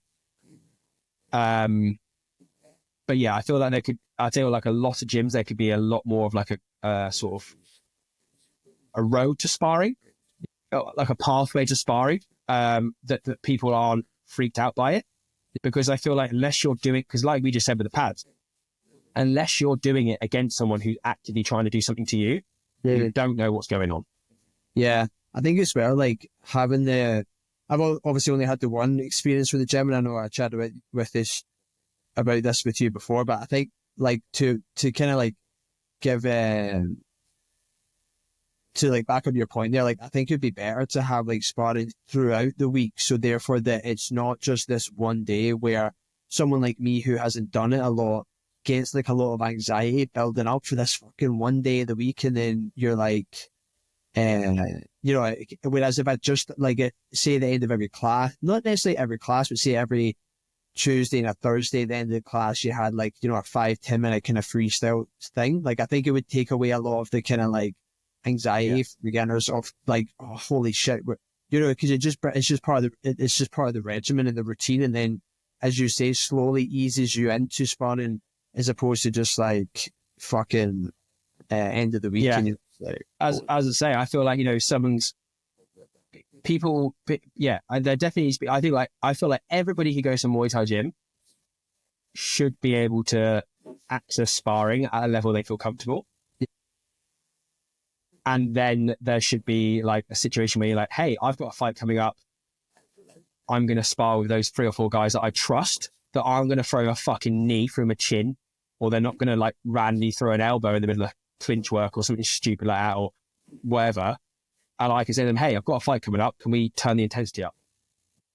You know what I mean? Or the coach turns around and goes, right, you guys, you've all got stuff coming on. There's a show coming up. You lot go to like that side of the gym or in the ring or whatever, and you shark tank yourselves. And you push it a bit more.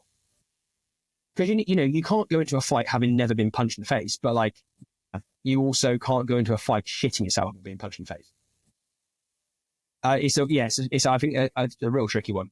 But yeah, generally, I would say a mix of drills. I'm a fan of Dutch drills. Pad work, obviously, is incredibly important. And I think having the bags available at all times.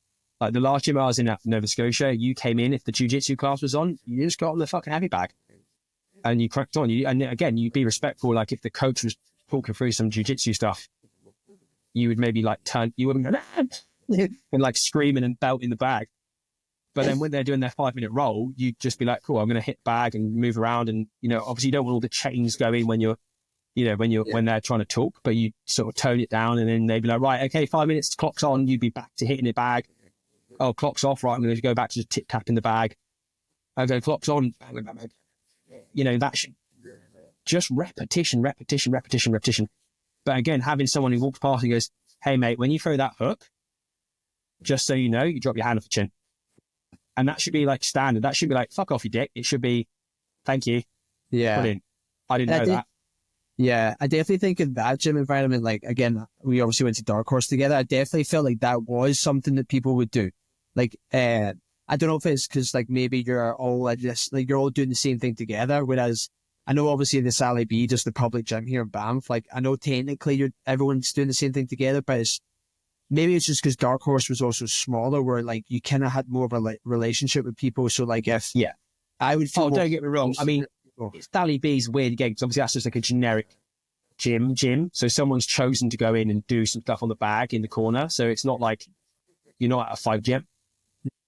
Whereas, I feel pretty confident now that once I've been at a gym for about 2 or 3 weeks, if I notice someone doing something glaringly obvious, so say I'm working on pad with this guy and I notice someone over there, corner of my eye, that they're doing something fucking, I'm just like, I'll either say to their pad man, hey, maybe throw a few of these at them in the next round, see how that goes for them.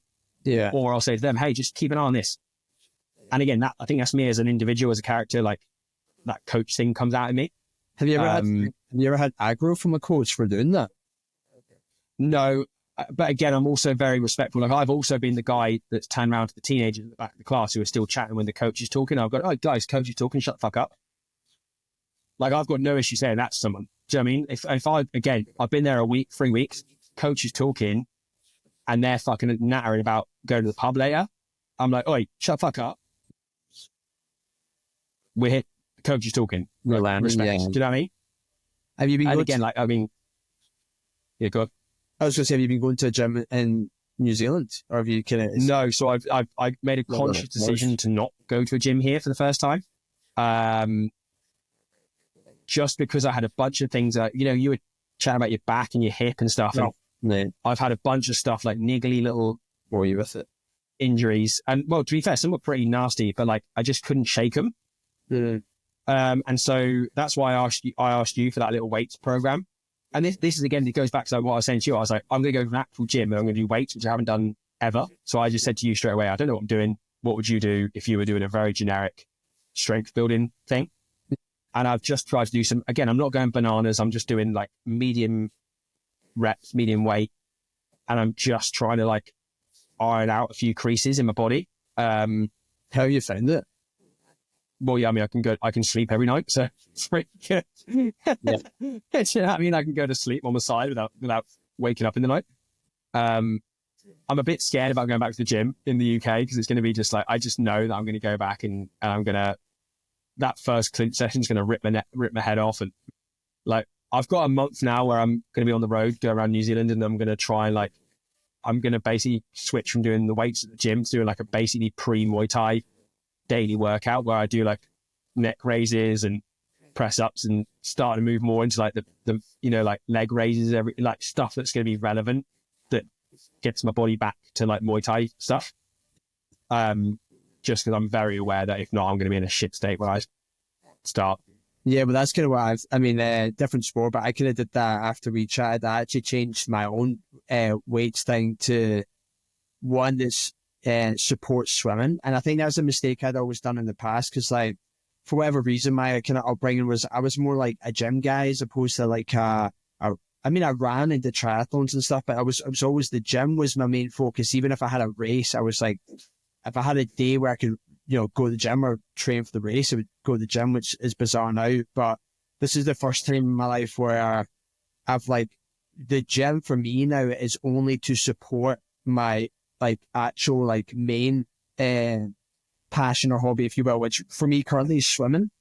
And I definitely have noticed it. I mean, I think we've obviously talked extensively about it, but I think that's why I've injured myself so much in the past, because I've ended up doing heavy weights that I don't even need to do because they don't benefit me in any way outside. Maybe a slightly outside of how you look or how you feel about yourself. Yeah. So you're looking forward to going back to the UK? Say again? Are you looking forward to going back to the UK? We actually are, yeah. Both me and Georgia are both. God. No, I was going to say you've been away the whole time, but you haven't. You went back for a short period of time. Yeah, I mean, I have. I had to go back and do like a week of like getting the surf school prepped for the guy to run it, and then a week of like just making sure it was all running smoothly, / like packing it down for the season. But I mean, just luckily that's coincided with crossing Atlantic anyway. So like we left for Canada, and then basically what we did is we had all our snowboarding kit over in Banff. And then what I did is, rather than just fly to Nova Scotia, I flew home to the UK, took all of our snowboarding gear, cold weather gear back, grabbed my board bag of surfboards and all my summer clothes. So like literally, because obviously I didn't have any, you know, in Banff, I didn't have like vests and shorts other than what I was wearing to the gym. So I went and grabbed all that and like, yeah, surfboards, wetsuits, summer clothes. And then I flew out to Nova Scotia from London. So I just did like a quick home, grabbed all my gear, back across the Atlantic. And then again, when we left Nova Scotia, we could have either flown like, I guess, like West Coast USA and then across to New Zealand, or London and then like Asia and down. Mm-hmm. American Airlines are notoriously awful for like charging you for your surfboards. So we wanted to get on it. So like the Middle Eastern / Asian airlines are typically free.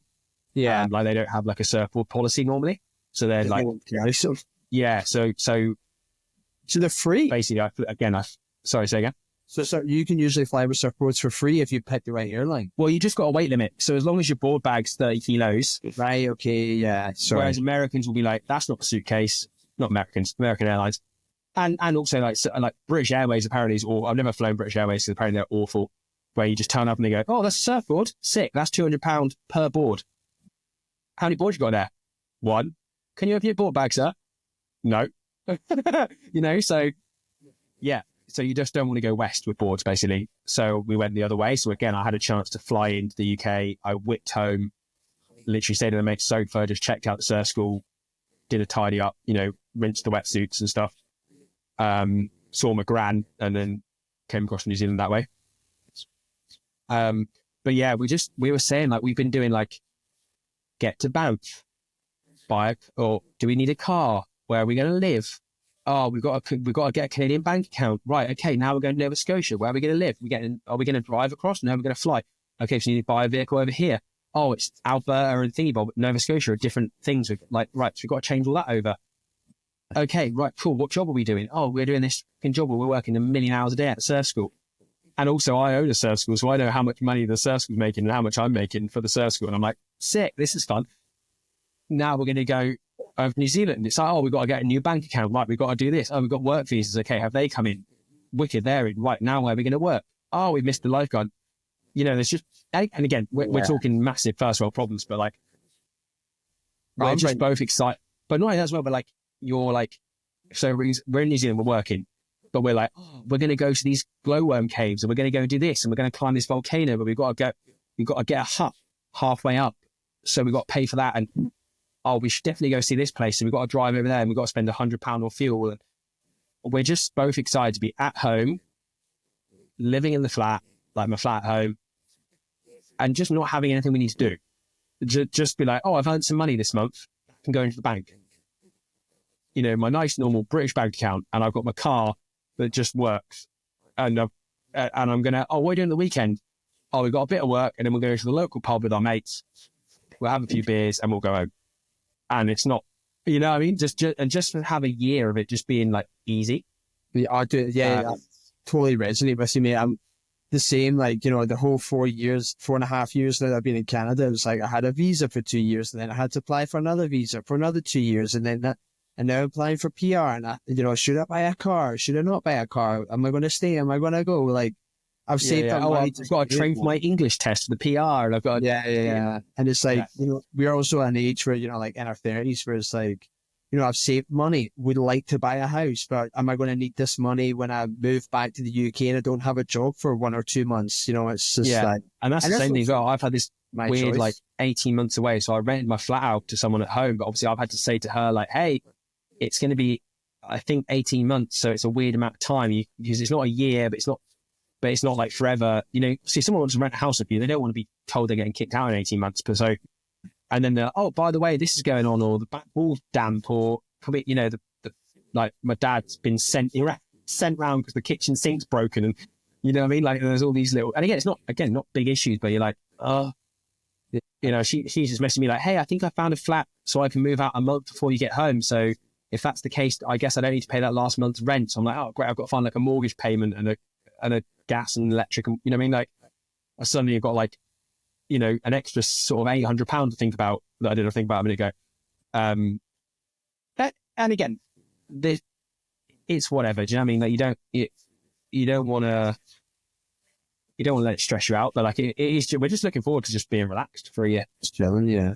Yeah, I definitely think that. I mean, like, yeah, you're totally right when you say it's like a first world problem. And also, like, I remind myself all the time, that's like my choice. Like, it's my choice to be here. It's my choice to extend the visa. It's my, you know, like, I can complain about these things, but no one's forcing me to do it. I could have stayed at home and saved the money and bought a house and X, Y, and Z.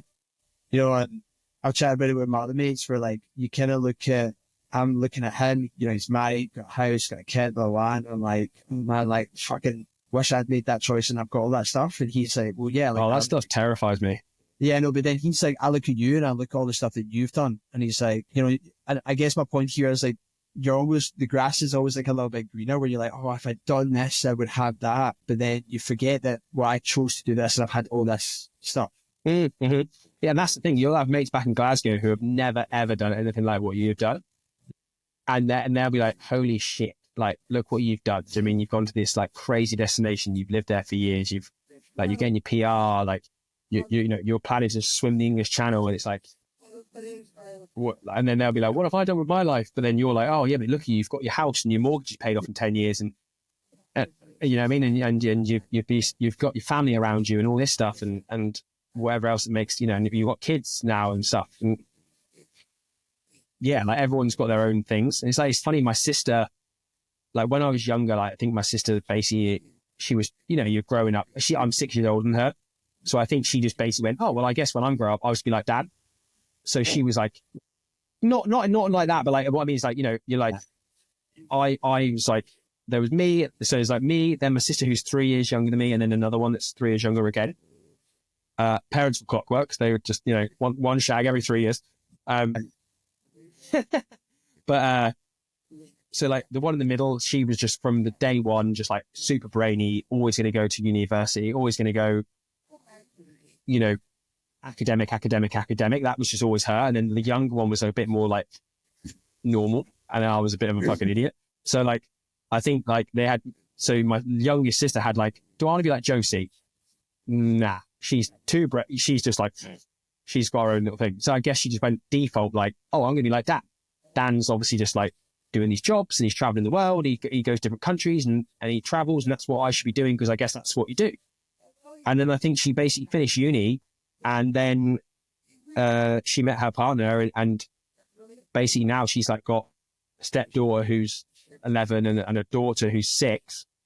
5, 6. I know how old my niece is. Of course I do. She's 6-ish. She's at school. Maybe she's 7 now. Anyway, the point is, when she started doing this, and she was like, "Are we having a baby?" And I was like, "Oh my fucking god! Like, what are you doing?" And because her whole thing is like, "I'm going to go to New Zealand for a year, and I'm going to save up and go." And then she was suddenly like, "Oh, I'm going to do this. I'm going to do that." She is so clearly made to be like just a mom. She is, you know, her life is stressful. They've got 2 kids, and they got the dogs, and they got the house, and they rent, and you know, she's a teacher as well, so she's changed different schools and things. They clearly have stress in their life, but she's clearly happy in that life. Whereas if you'd asked me 10 years ago, what's Megan going to be like when she grows up, I'd have been like, oh, just like me, I think. And I don't think she realized that she didn't want that, and I don't think anyone else realized she didn't want that. I think she was just sort of blindly going down that path of like, oh, I'll just be like what Dan's doing. And it just wasn't right. It turned out it wasn't right for her. And what was right for her is the sort of life that would absolutely scare the shit out of me. Yeah.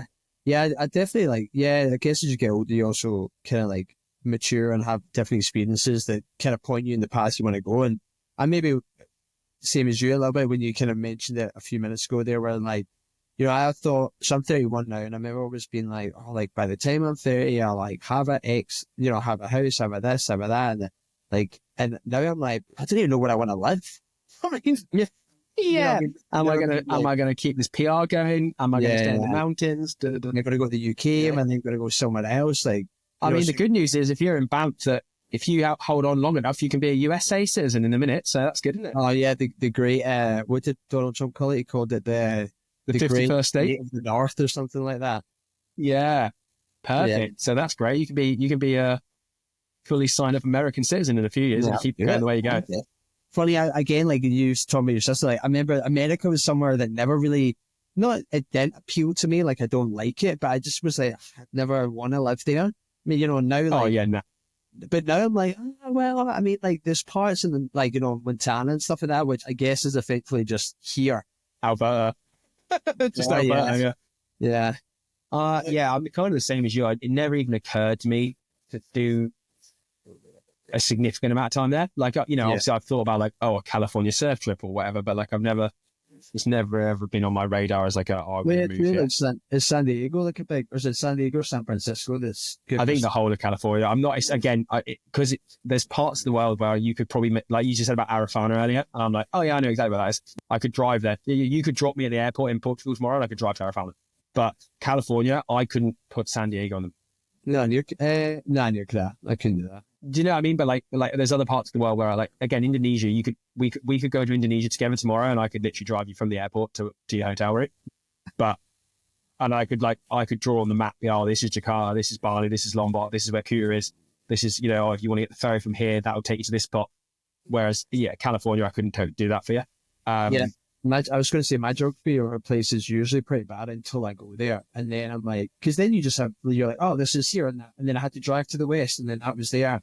That's like, mine's literally like the coastal zone. So like, I know from basically like, so I'd get the ferry from Plymouth over into France and I could tell you more about that. If you did like a marker pen line down the west coast of France, the north coast of Spain, the west coast of Portugal, round to like Gibraltar and then down and then the west coast of Morocco, I could pretty much go this town, then this town, then this town, then this town. Then there's a little place here, which is really good. There's a surf spot there and then there's a crap bit. You skip that, go on the motorway. If you'd said to me, hey, can you put some British cities on a map? I mean, yeah, probably pretty bad. I can do London, Manchester. Is Glasgow on the left and Edinburgh's on the right? Scotland, is that right? That is right, yeah. Yeah. That's about as good as I got for you. Do you know what I mean? Like, I couldn't tell you where Middlesbrough or Northampton or any. Yeah. No idea. See from like, so, yeah, I'm the same. It's Scotland. Like, I don't know. I honestly think it goes like Dundee, Perth, then Aberdeen. But I'm honestly like, if Perth and Dundee were the other way around, I could tell you. Yeah. I mean, I know Thursday's at the top and that's where the surf is. I know there's Thursday and there's Brim's Nest and there's a bunch of the surf spots. I know Ireland pretty well from being there at uni. Yeah, my friend Sam, he does a lot of surfing in the winter in Scotland. He goes all over the place. I mean, he probably goes to like a few places which to me seem like they're all over the place. But yeah, that's the other thing I'm excited for is just to like have a UK winter where I've got like some money in my pocket from the surf school at summer. And if there's like a real good Scotland swell, just think, sod it. I'm going to rent a B&B and I'm going to just drive for 12 hours, get to the top of Scotland and surf up there for 3 days and come home again. You know, just actually, do that. Like my mate he went to us, the guy who's running the surf school. He competes in like the longboarding surfing stuff. And he went to a contest over on the east coast of the UK, like Yorkshire kind of way. Scored sick waves. He's sending me all these videos. Like, no, it's pumping. I've never been there. So again, if there's a swell that looks good for there, I want to go over there and check that out and stuff. And yeah, I'm just excited to be home for you. Yeah, it'd be sweet, mate. You wait, you'll talk to me in a year's time and I'll be fucking. I know. Oh, I'll be like a smackhead. I'll be like, I gotta get away. I'll be so over it. But look at you. I'm pretty keen. Oh yeah, like we'll do. We could do another one. Look at the picture of you just now. You're like t-shirt, shorts. Like I can hear the animals in the background. We'll do one. Tan. Yeah. We'll do one in 6 months. It's like rain hitting the window. Yeah, me with a blanket on. Yeah, there's not, you're like, oh, what's that noise? And you're like, oh, it's the rain. It's just insane. Just the rain thundering off the living room window at home. Yeah. Oh, don't get me wrong. Within 6 months, I'll be change my mind. But for now, grass, like you said, grass is greener. Currently, I'm excited to go home. Yeah. Well, look, I appreciate you sitting down with me and chatting for about. No worries. Mate, you've got to try and edit this into a coherent conversation. Yeah, no, nah, mate. I just like leave it and just let the masses like just let people listen to us rambling on. What have we covered? We've covered like my sort of lifeguarding, like we've covered sea safety, swimming, some amateur swim coaching, surfing etiquette, Muay Thai, Muay Thai gyms. Yeah, I think. And I guess we've covered. We've covered a lot as well. Well, yeah, I hope people will listen to this and then they take away from it that surfing's for idiots. Don't ever start surfing. And if you go to Muay Thai, make sure you do your stretching at the end of every class, because otherwise you'll end up like us two idiots.